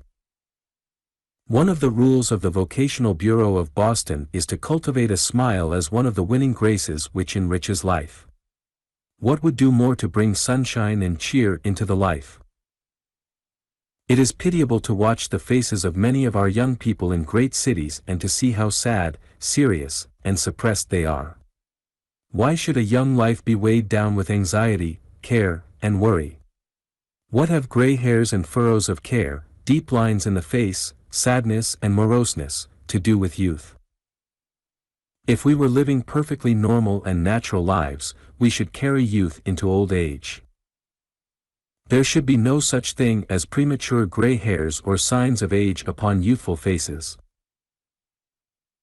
Cheerfulness, says Ruskin, is as natural to the heart of man in strong health as glow to his cheek, and wherever there is habitual gloom, there must be either bad air, unwholesome food, improperly severe labor, or erring habits of life. I am resolved to give no further room in my thoughts to anxiety, fear, and depression, says Florence Morse Kingsley. We can so educate the willpower that it will focus the thoughts upon the bright side of things, and upon objects which elevate the soul, thus forming a habit of happiness and goodness which will enrich the whole life. The habit of making the best of everything and of always looking on the bright side is a fortune in itself. Happiness should be sought as a duty to others for the benefit of self, and for self for the benefit of others.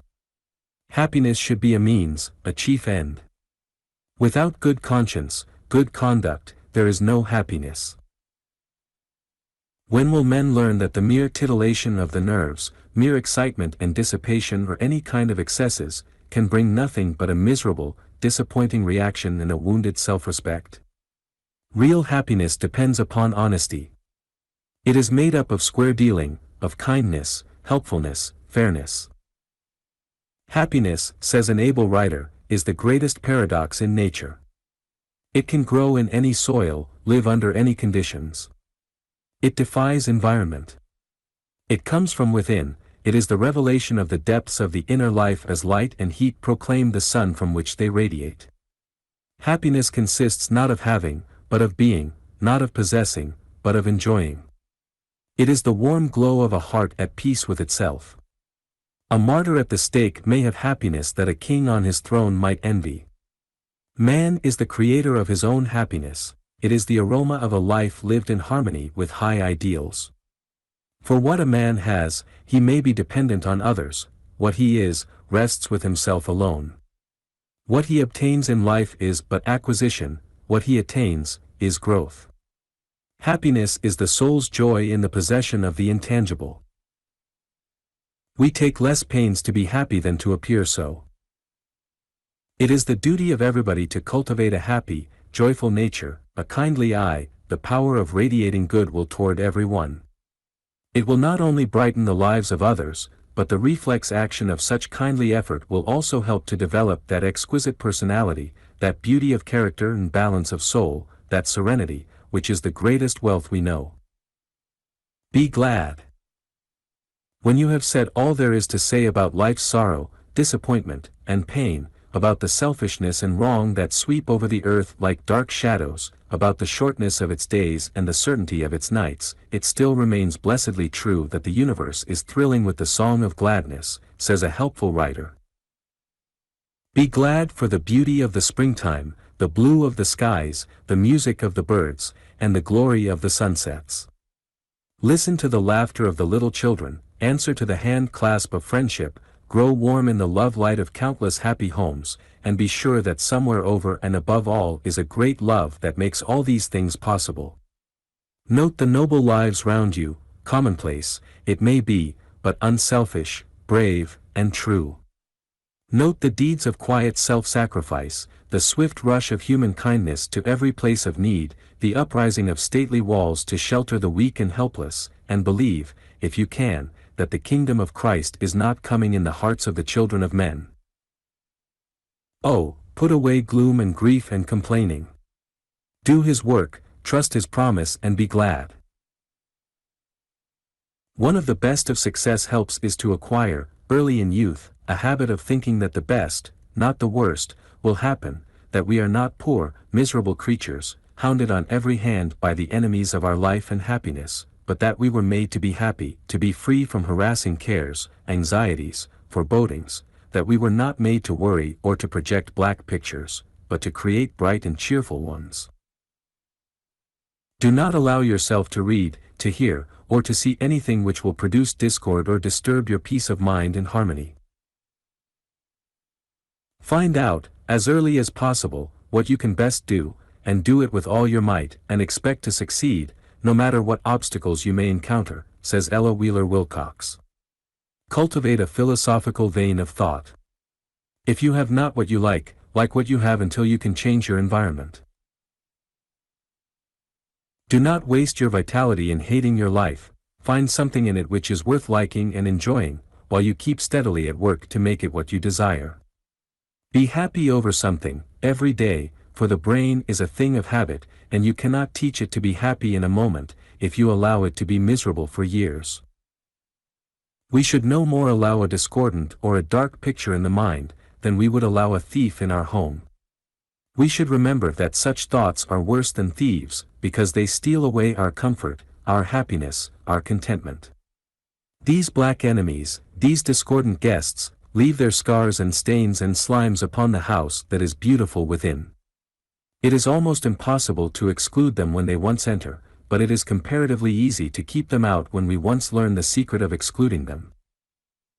We should learn that these enemies have no right to intrude themselves upon our consciousness.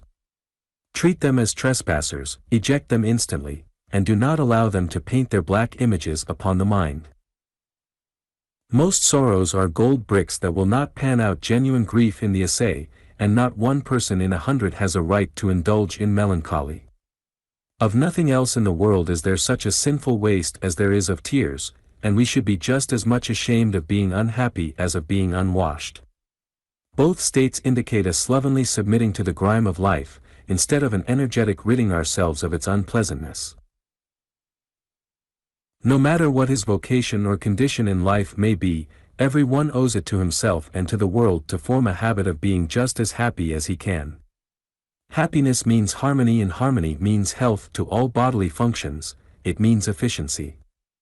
Faculties give out their best when they are normal. To keep happy is, therefore, the best personal economy and surest investment. It ensures the greatest possible output of brain and body.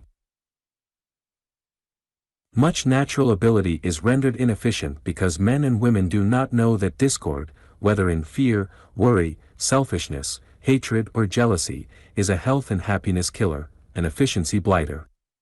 Many men waste more vitality and mental energy in a few minutes of hot temper than would be required in the legitimate running of their business for days.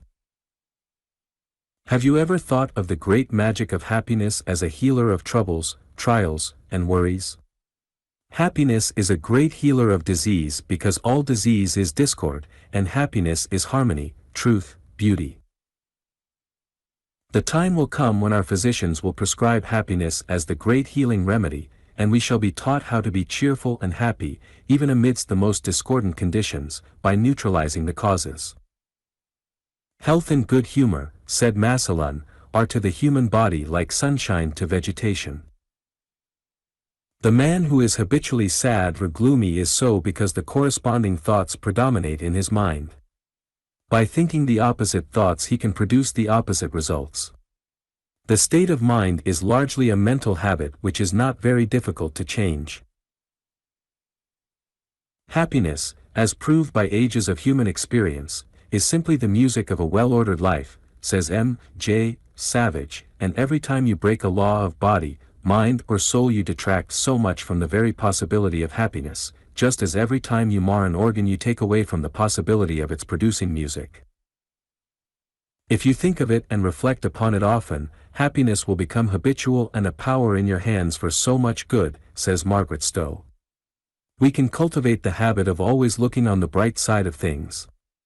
We all possess the power of exercising the will so as to direct the thoughts upon objects calculated to yield to happiness and improvement rather than their opposites.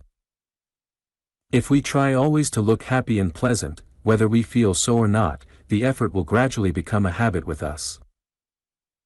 We may form this habit of happiness by making the most of little pleasures and not waiting for overwhelming joys. It is only now and then that a comet flashes into view, but the sunshine is a daily blessing, someone says, and it would be a silly plant which waited for a comet to appear before putting forth blossoms. There is little likelihood that any extraordinary joy will come to you today, but there will be plenty of small pleasures. Make the most of each one. Enjoy the friendly letter which came in the morning's mail, the comfortable room in which you do your work, the pleasant acquaintance you made at dinner, the chance you had to say an encouraging word to the homesick girl in the next office. There is no mystery about happiness, neither is it a matter of chance, as some would have us think.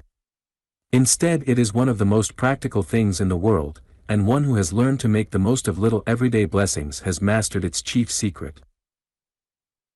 Many people never take time to enjoy the pleasant things in life.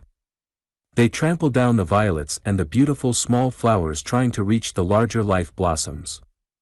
They try too hard to attain the big things while it is the multitude of little things, the little enjoyments as we go along, that makes life happy. Most people go through life straining their eyes for something so far ahead and so impossible to attain that they trample down all of the lesser joys. It is our straining for big results that incapacitates us from enjoying the everyday little things.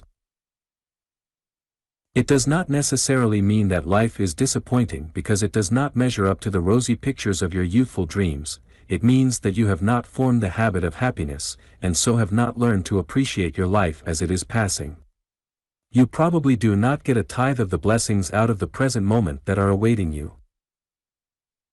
You may think that the routine of your life is extremely common, insipid, flavorless, but right alongside of you there may be others who lead the same kind of a life, who are getting happiness out of it, who think that life is a glory instead of a grind. They may make play of their work while you make it a drudgery. They may find joy in it while you find nothing interesting in it. You may never have learned to see the uncommon in the common. Others may see more glory in the grass you tread under your feet and in the small flowers you never look at, than you could find in the garden of a king. There may be people living near you who get more out of a home with carpetless floors and pictureless walls than you could get out of a palace, for with them love and contentment and sweet sympathy dwell, while perhaps in your home there is only selfishness, greed, and discontent. Thousands get into a habit of being unhappy, and nothing, it would seem, can make them less so. One who is not born a musician needs to toil more assiduously to acquire skill in the art, however strong his desire or great his taste, than the natural genius. So the man not endowed with joyous impulses needs to set himself the task of acquiring the habit of happiness, says a well-known writer. I believe it can be done. To the sad or restless or discontented being I would say, begin each morning by resolving to find something in the day to enjoy. Look in each experience which comes to you for some grain of happiness. You will be surprised to find how much that has seemed hopelessly disagreeable possesses either an instructive or an amusing side. Cultivate happiness as an art or science. 12. The joys of friendship. Who knows the joys of friendship? The trust, security, and mutual tenderness. The double joys, where each is glad for both. Friendship, our only wealth, our last retreat in strength. Secure against ill fortune and the world. I would go to hell, if there were such a place, with any friend of mine, and I would want no heaven of which I have ever read if any friend of mine were in the outer dark, said Dr. Minot J. Savage, in the course of a sermon on the companionship of friends. The intimacy of friendship reveals the deep secrets of our hearts. Is there anything more sacred in this world than unselfish, devoted friendship, and yet is there anything of great value we take so little pains to cultivate and to keep, is there anything of value we abuse so much by neglect? One reason why so many people have so few friends is that they have so little to give, and they expect everything. If you cultivate attractive and lovable qualities, friends will flock around you. Most of us attend to everything else first, and if we have any little scraps of time left we give them to our friends, when we ought to make a business of our friendships. Are they not worth it? Is there anything more beautiful in this world than the consciousness of possessing sweet, loyal, helpful friends, whose devotion is not affected in the least by a fortune or the lack of it, friends who love us even more in adversity than in prosperity? The faith of friends is a perpetual stimulus. How it nerves and encourages us to do our best, when we feel that scores of friends really believe in us when others misunderstand and denounce us. Ah, there is no other stimulator, helpmeet, or joy-giver like a true friend.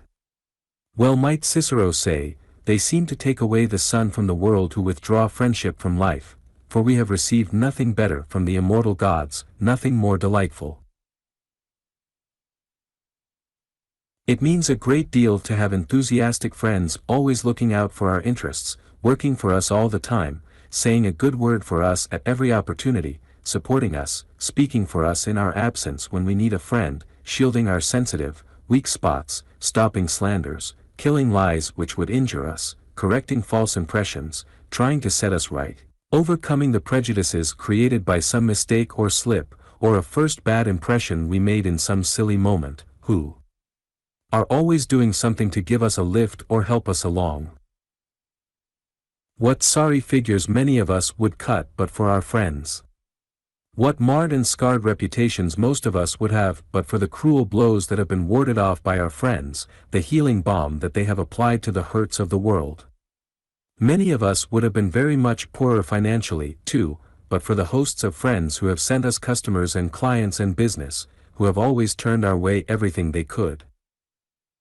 Oh, what a boon our friends are to our weaknesses, our idiosyncrasies and shortcomings. Our failures generally. How they throw a mantle of charity over our faults, and cover up our defects. What a cold, heartless world this would be to us, empty, insipid, stupid, without our friends, those who believe in us, even when everybody else denounces us, those who love us, not for what we have, but for what we are.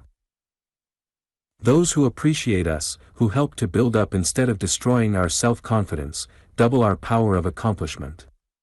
In their presence we feel strong and equal to almost any task. This was one of the great secrets of Phillips Brooks's marvelous power. Filled with an intense belief in man's possibilities, he aroused many a mediocre youth to a realization of the strength that lay dormant within him, made him feel almost a giant in his presence, and inspired him to do things of which he would not otherwise have believed himself capable.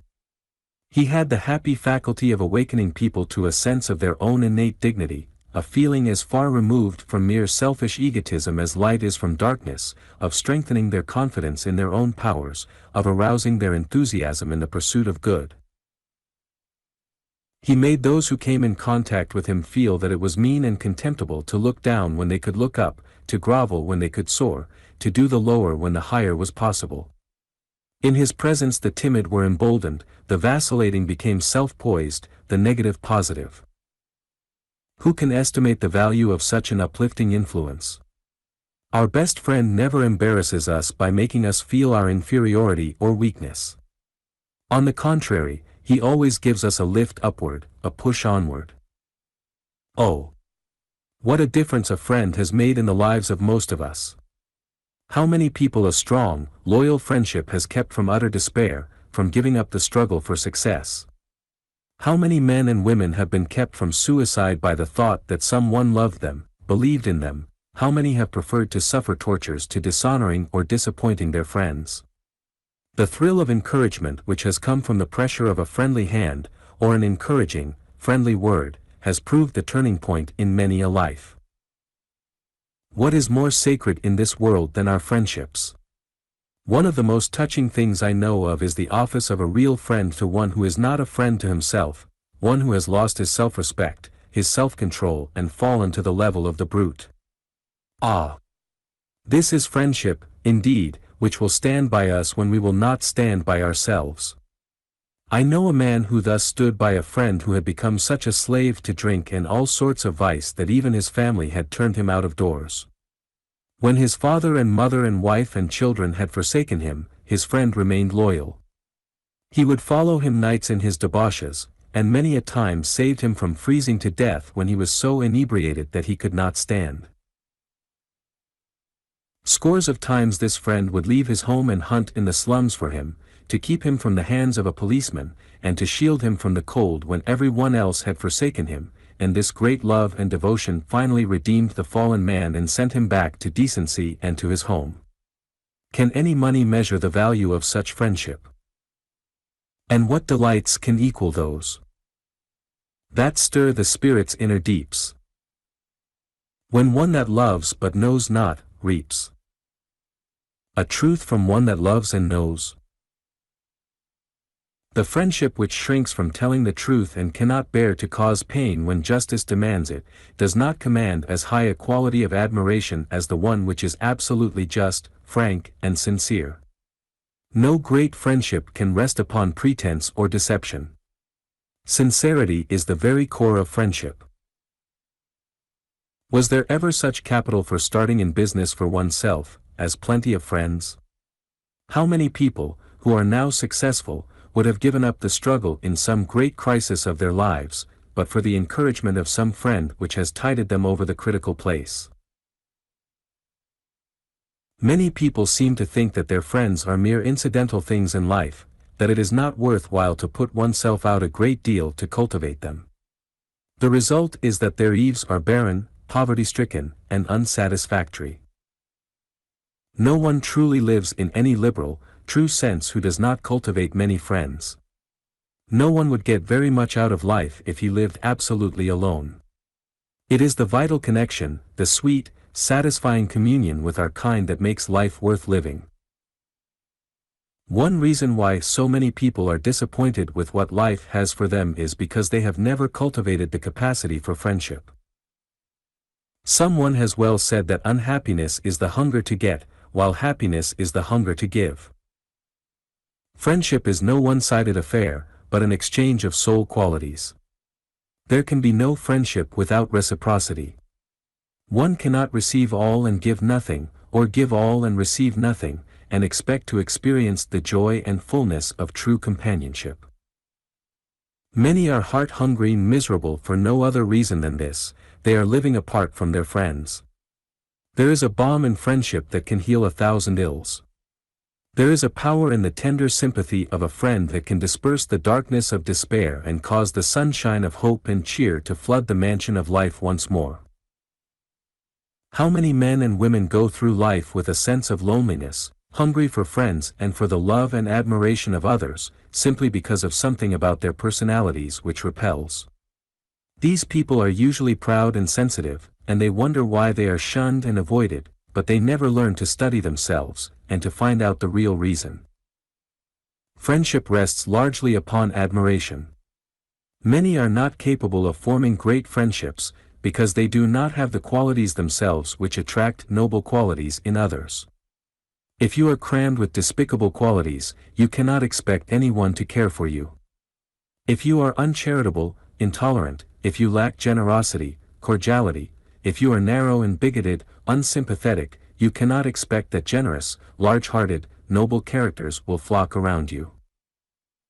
A happy temperament, a desire to scatter joy and gladness, to be helpful to everybody, are wonderful aids to friendship. The virtues that make the heart rich must come from a sweet disposition, a helpful, sunny soul.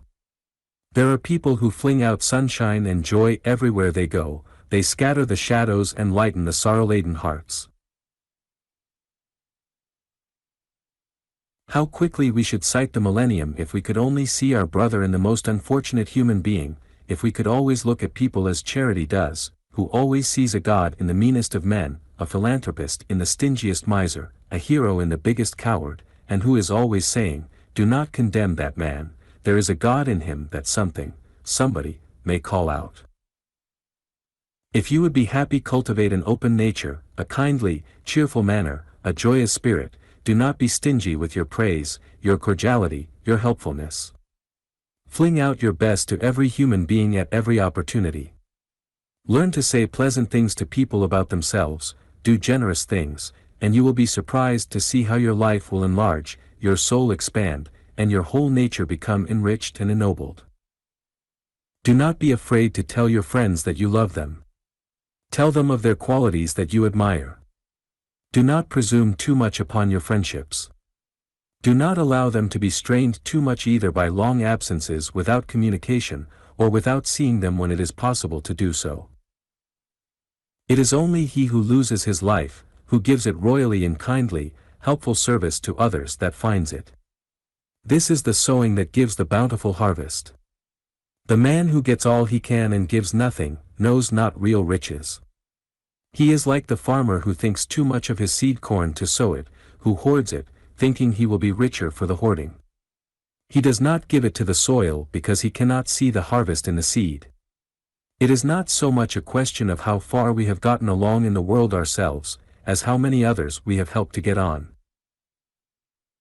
Perhaps really the richest man who ever lived upon this continent was Abraham Lincoln, because he gave himself to his people.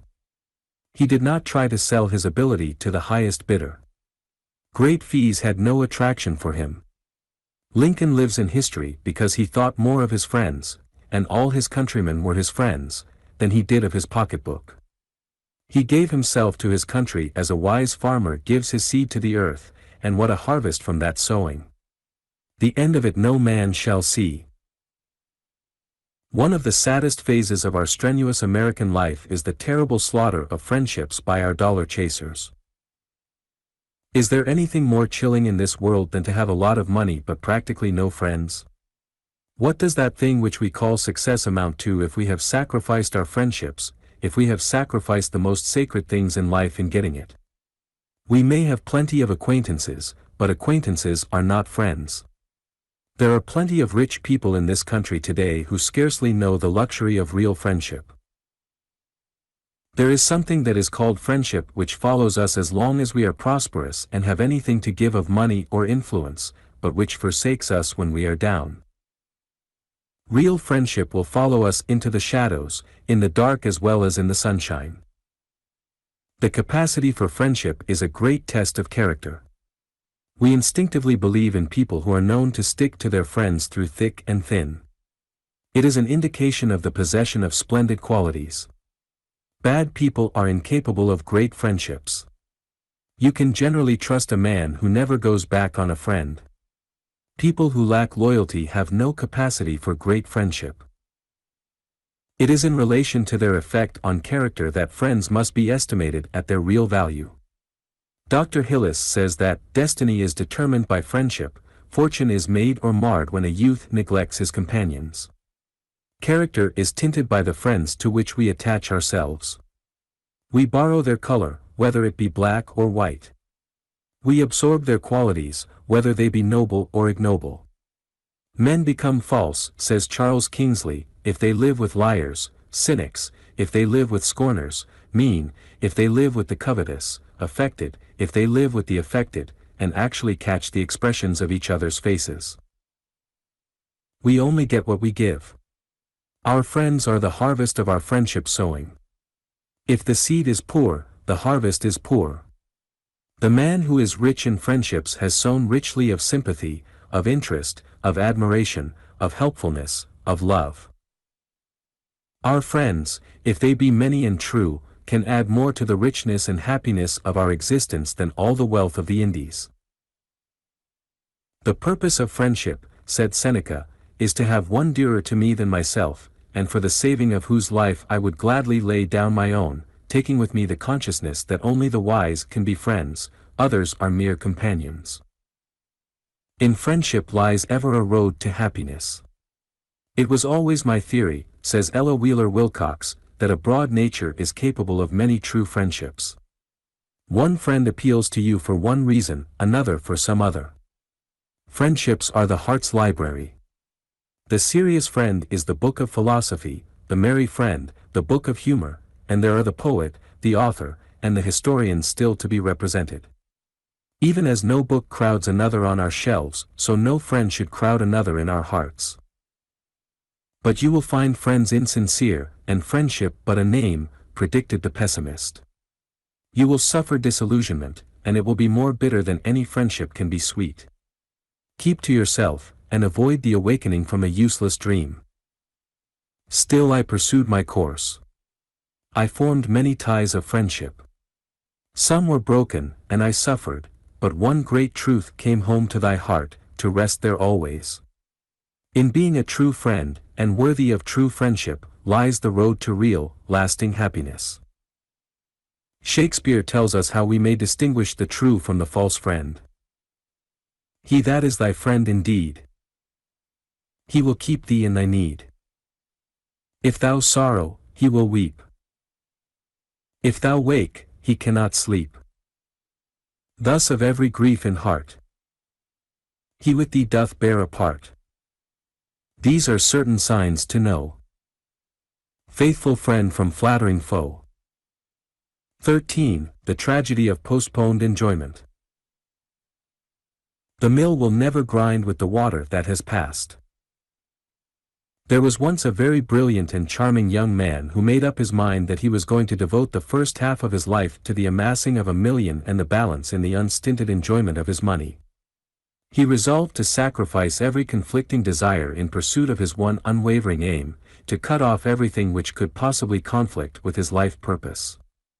He hushed the great longing in his heart for music and sacrificed his soul's calling for the beautiful, for art, until he could get the means for answering all these calls in his nature which bade for his attention. Later, he felt sure, he would revel in art and music. But when this young man had made his first 1,000,000 he found that his ambition called for another 1,000,000, and he resolved to work a little longer and to quit when he had 2,000,000. When he reached this point, however, his ambition had grown to monstrous proportions and kept calling for more, more. He resolved to break away and to enjoy what he had, but he soon found that he was slaving under ambition's lash and he kept going on and on, making greater sacrifices of his finer nature, until one day he caught a glimpse of himself in a long mirror. He was shocked at the gray hairs and wrinkles, at the bent form. For a moment he could not believe his eyes, but the truth very soon became painfully evident, and he resolved then and there to quit the money game and to start on his quest of pleasure. But he very soon found that he had lost his taste for many of the things which called so loudly in his youthful blood. When he began to travel, he was surprised to find that the great masterpieces of architecture, painting, and sculpture, which he had dreamed would give him such pleasure, were closed books to his mind, because his aesthetic faculties had become so atrophied that they no longer responded to stimulus. He then resolved that he would make a business of surrounding himself with friends for the balance of his life. But his friendship faculties had also gone out of business for the lack of exercise. He had sacrificed his friendships in pursuit of the dollar. He felt sure that music, his first love, had not gone back on him, and he went to the great centers of music to revel in the opera. But he soon found that his musical faculties had gone out of business also, atrophied from the lack of exercise, and so, in his desperation, he turned from one thing to another trying to enjoy himself, but he found that even dissipation no longer could give him satisfaction. He had lost all power of enjoyment, so that his fortune was but a mockery to him. He had sacrificed youth, health, his friends, his taste for music, for art, for literature, and he stood like a great skyscraper which had been ravaged by fire, a burned-out old man with a fortune, but with no power to enjoy it. He had money, but nothing else. There is little except the form left to indicate that such men are human. Most of the qualities which make for real manhood, the sweeter, nobler, grander, sublimer qualities, which make normal men and women godlike, have been burned out of the life by the dollar mania. The time will come when these human monsters with vast fortunes will be looked upon as enemies of all that is highest and noblest and sweetest and cleanest in human life. Men and women will not always bow down to the golden calf. The only way to be happy is to take advantage of the little opportunities that come to us to brighten life as we go along. To postpone enjoyment day after day and year after year, until we get more money or a better position, is to cheat ourselves not only of present enjoyment, but also of the power to enjoy in the future. One of the greatest tragedies of life is the postponement of enjoyment. I think the one great regret of most people when nearing the end of life is, that they did not live as they went along, that they attempted to postpone their enjoyment instead of living to the full each day as it came. How often we see young people start out in life with small capital and work like slaves for years, putting aside every opportunity for pleasure or relaxation, denying themselves the luxury of an occasional outing, the attendance at a theater or concert, a trip to the country or the purchase of a coveted book, even postponing their reading and general culture until they have more leisure, more money. They delude themselves with the thought that when the following year arrives they will take life easier, perhaps indulge in some of these things, but when next year comes they think they must economize a little longer. Thus they put off every enjoyment from year to year. They think that next year they will be able to send their boy or girl to college, but the habit of saving, the craving for a little more money gets the better of them and again they postpone. At length a time comes when they decide they can afford to indulge in a little pleasure. They go abroad, or try to enjoy music or works of art, or attempt to broaden their minds by reading and studying. But it is too late. They have become hopelessly wedged into the rut the years have made about them. The freshness of life has departed. Enthusiasm has fled. The fires of ambition have died down. The long years of waiting have crushed the capacity to enjoy. The possessions for which they sacrificed all their natural and healthy longings for joy and brightness have turned to Dead Sea fruit. Such lives are repeated in thousands of homes about us. On every hand we see these burned-out lives. This country is full of wrecks of people who have forfeited their reputations, their health, their homes, their vacations, their opportunities for travel, for reading and culture, their friends, in fact, traded everything that was worthwhile, for money. Has it paid?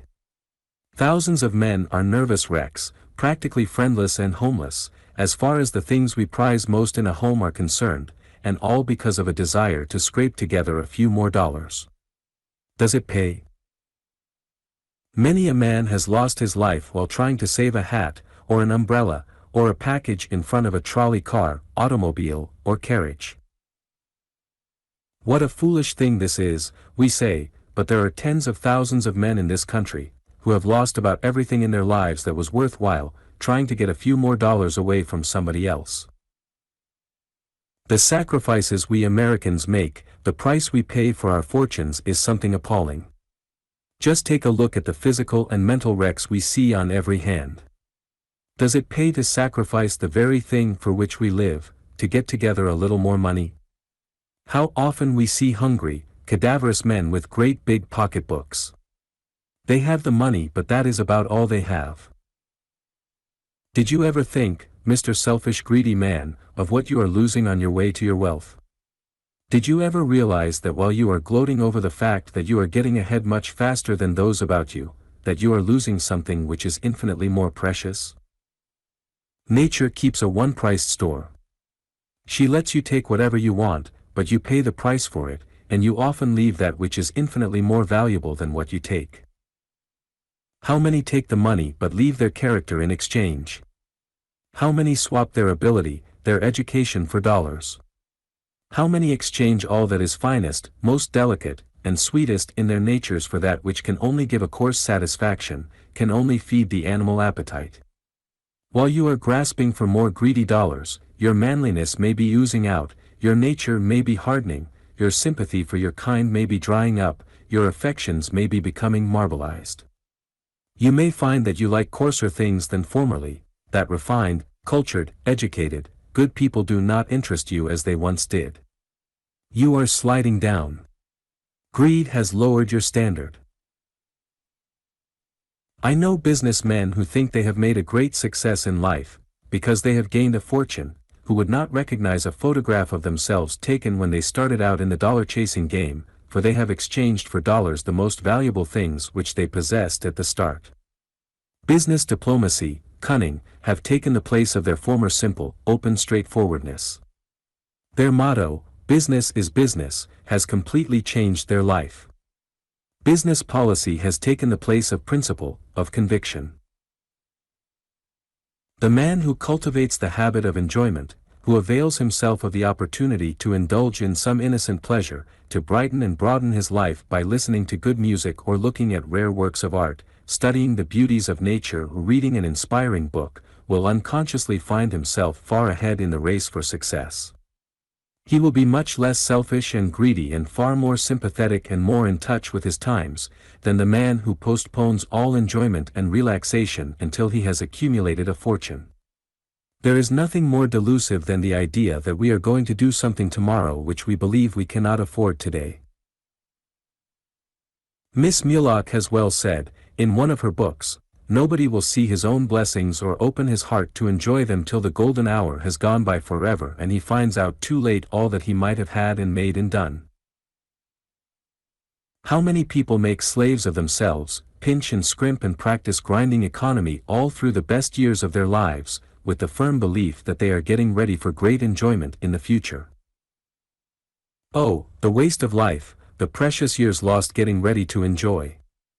Oh, the delusion of always putting the time of enjoyment in the future, forever deferring good things until the tissues have hardened and the nerves have lost their power to carry agreeable sensations. How many people there are who murder their capacity for enjoyment and make slaves of themselves in trying to hoard up that which they might have enjoyed in their younger days, and which will be but a mockery to them late in life. It seems strange that level-headed businessmen, who have been such a success in their line, should not be able to see that they cannot really enjoy themselves, after retiring from an active, busy life, unless they have a broad training outside of their specialty. After all, what are the things which men expect to enjoy after they retire? It would be a good thing for a man who is thinking of retiring to test a few of the things which he fancies he is going to find enjoyment in after giving up an active life. For example, let him go to the opera. The chances are that he would be bored to death all through the performance. How could he expect to enjoy the opera if his musical faculties had not been developed? Then let him visit the great art galleries. The average businessman would get tired of this sort of thing inside of 2 days. His mind had not been trained in that direction. A lifetime of training in a business career had not developed qualities which would help him to appreciate the beauties of art or to measure art values, to see the meaning in the great masterpieces. Then, let him try travel, which he thinks is going to be such a delight. He would probably get very tired after a few months wandering from place to place, living without the comforts and luxuries to which he is accustomed in his own home. If he knew how to play golf, he might get considerable satisfaction out of that, but if he overdid it, he would very soon tire of it. He might try philanthropic work, helping the poor, but it is likely that, whatever he did, his mind would constantly be reverting to and longing for his old occupation. The chances are that he would very soon weary of playing at life. The faculties which had been made dominant by so many years of active service, would be constantly pulling him towards his business or profession. The great secret of happiness is to learn to enjoy as we go along. Every day should be a holiday in the highest sense of the word. No matter how busy we are, something should be brought into every day's experience which will enlarge, broaden, and enrich the mind.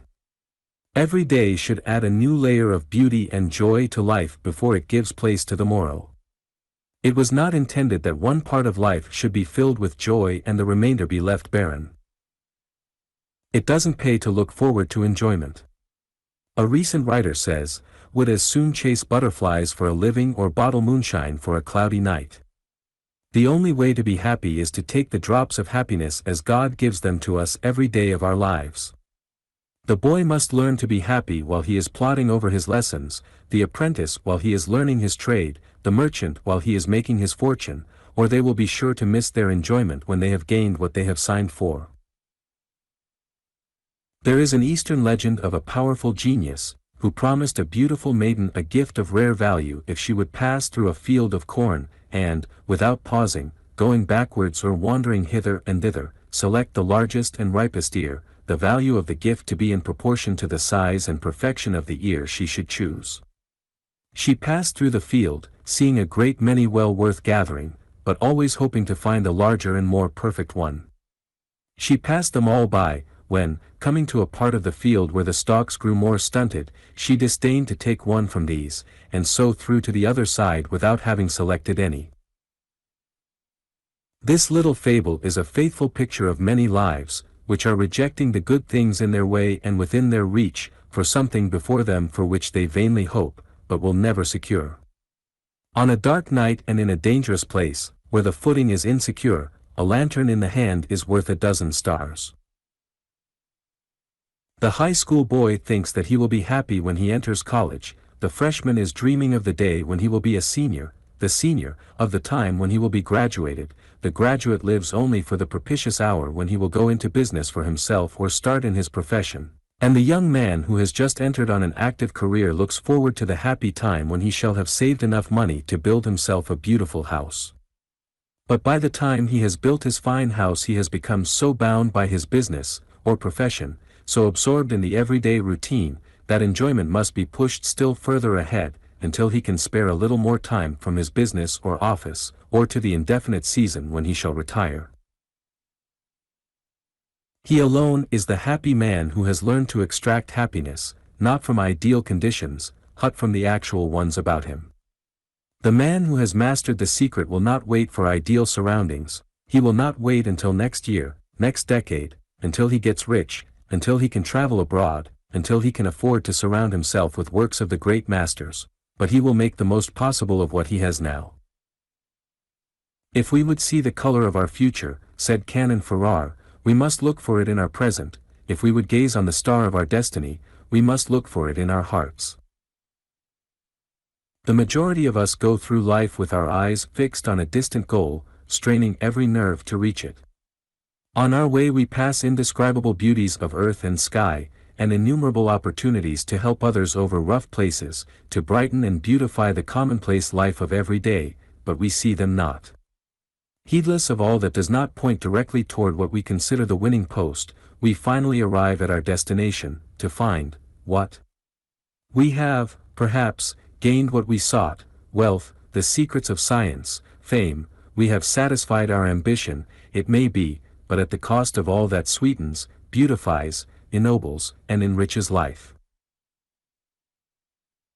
The man who has spent all the best years of his life chasing dollars and neglecting everything else, developing one big money gland in the base of his brain to secrete dollars, and letting the upper part of his brain, his ideality, his aesthetic, his social faculties, his friendship faculties, atrophy, and other higher intellectual faculties dwindle, cannot expect to enjoy much of anything outside of the rut and routine in which he has spent his life.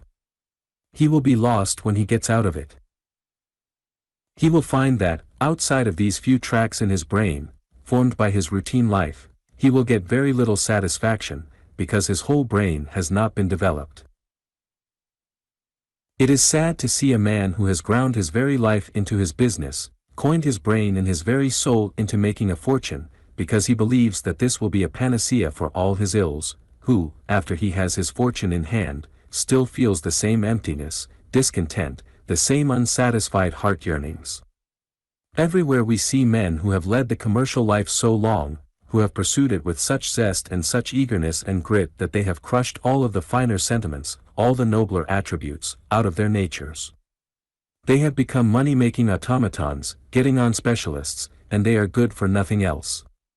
They are miserable the moment they are taken out of this atmosphere. Their fortune made, they have nothing to which to retire. No matter how much money you may have, Mr. Rich Man, your enjoyment must come from the qualities and faculties which you have been exercising the most during your active career. If you have been kind and considerate, if you have been just and generous with those who have helped you to make your fortune, if you have developed your friendship faculties, your social qualities, if you have been just and true during your money-making period, if there are no dirty dollars in your pile, if you have not trampled others down in your climb to your fortune, if you have developed your benevolence and generosity, you will be happy. You will enjoy what you have accumulated, but the habits of your past life, the tendencies of your developments will determine the quality of your happiness.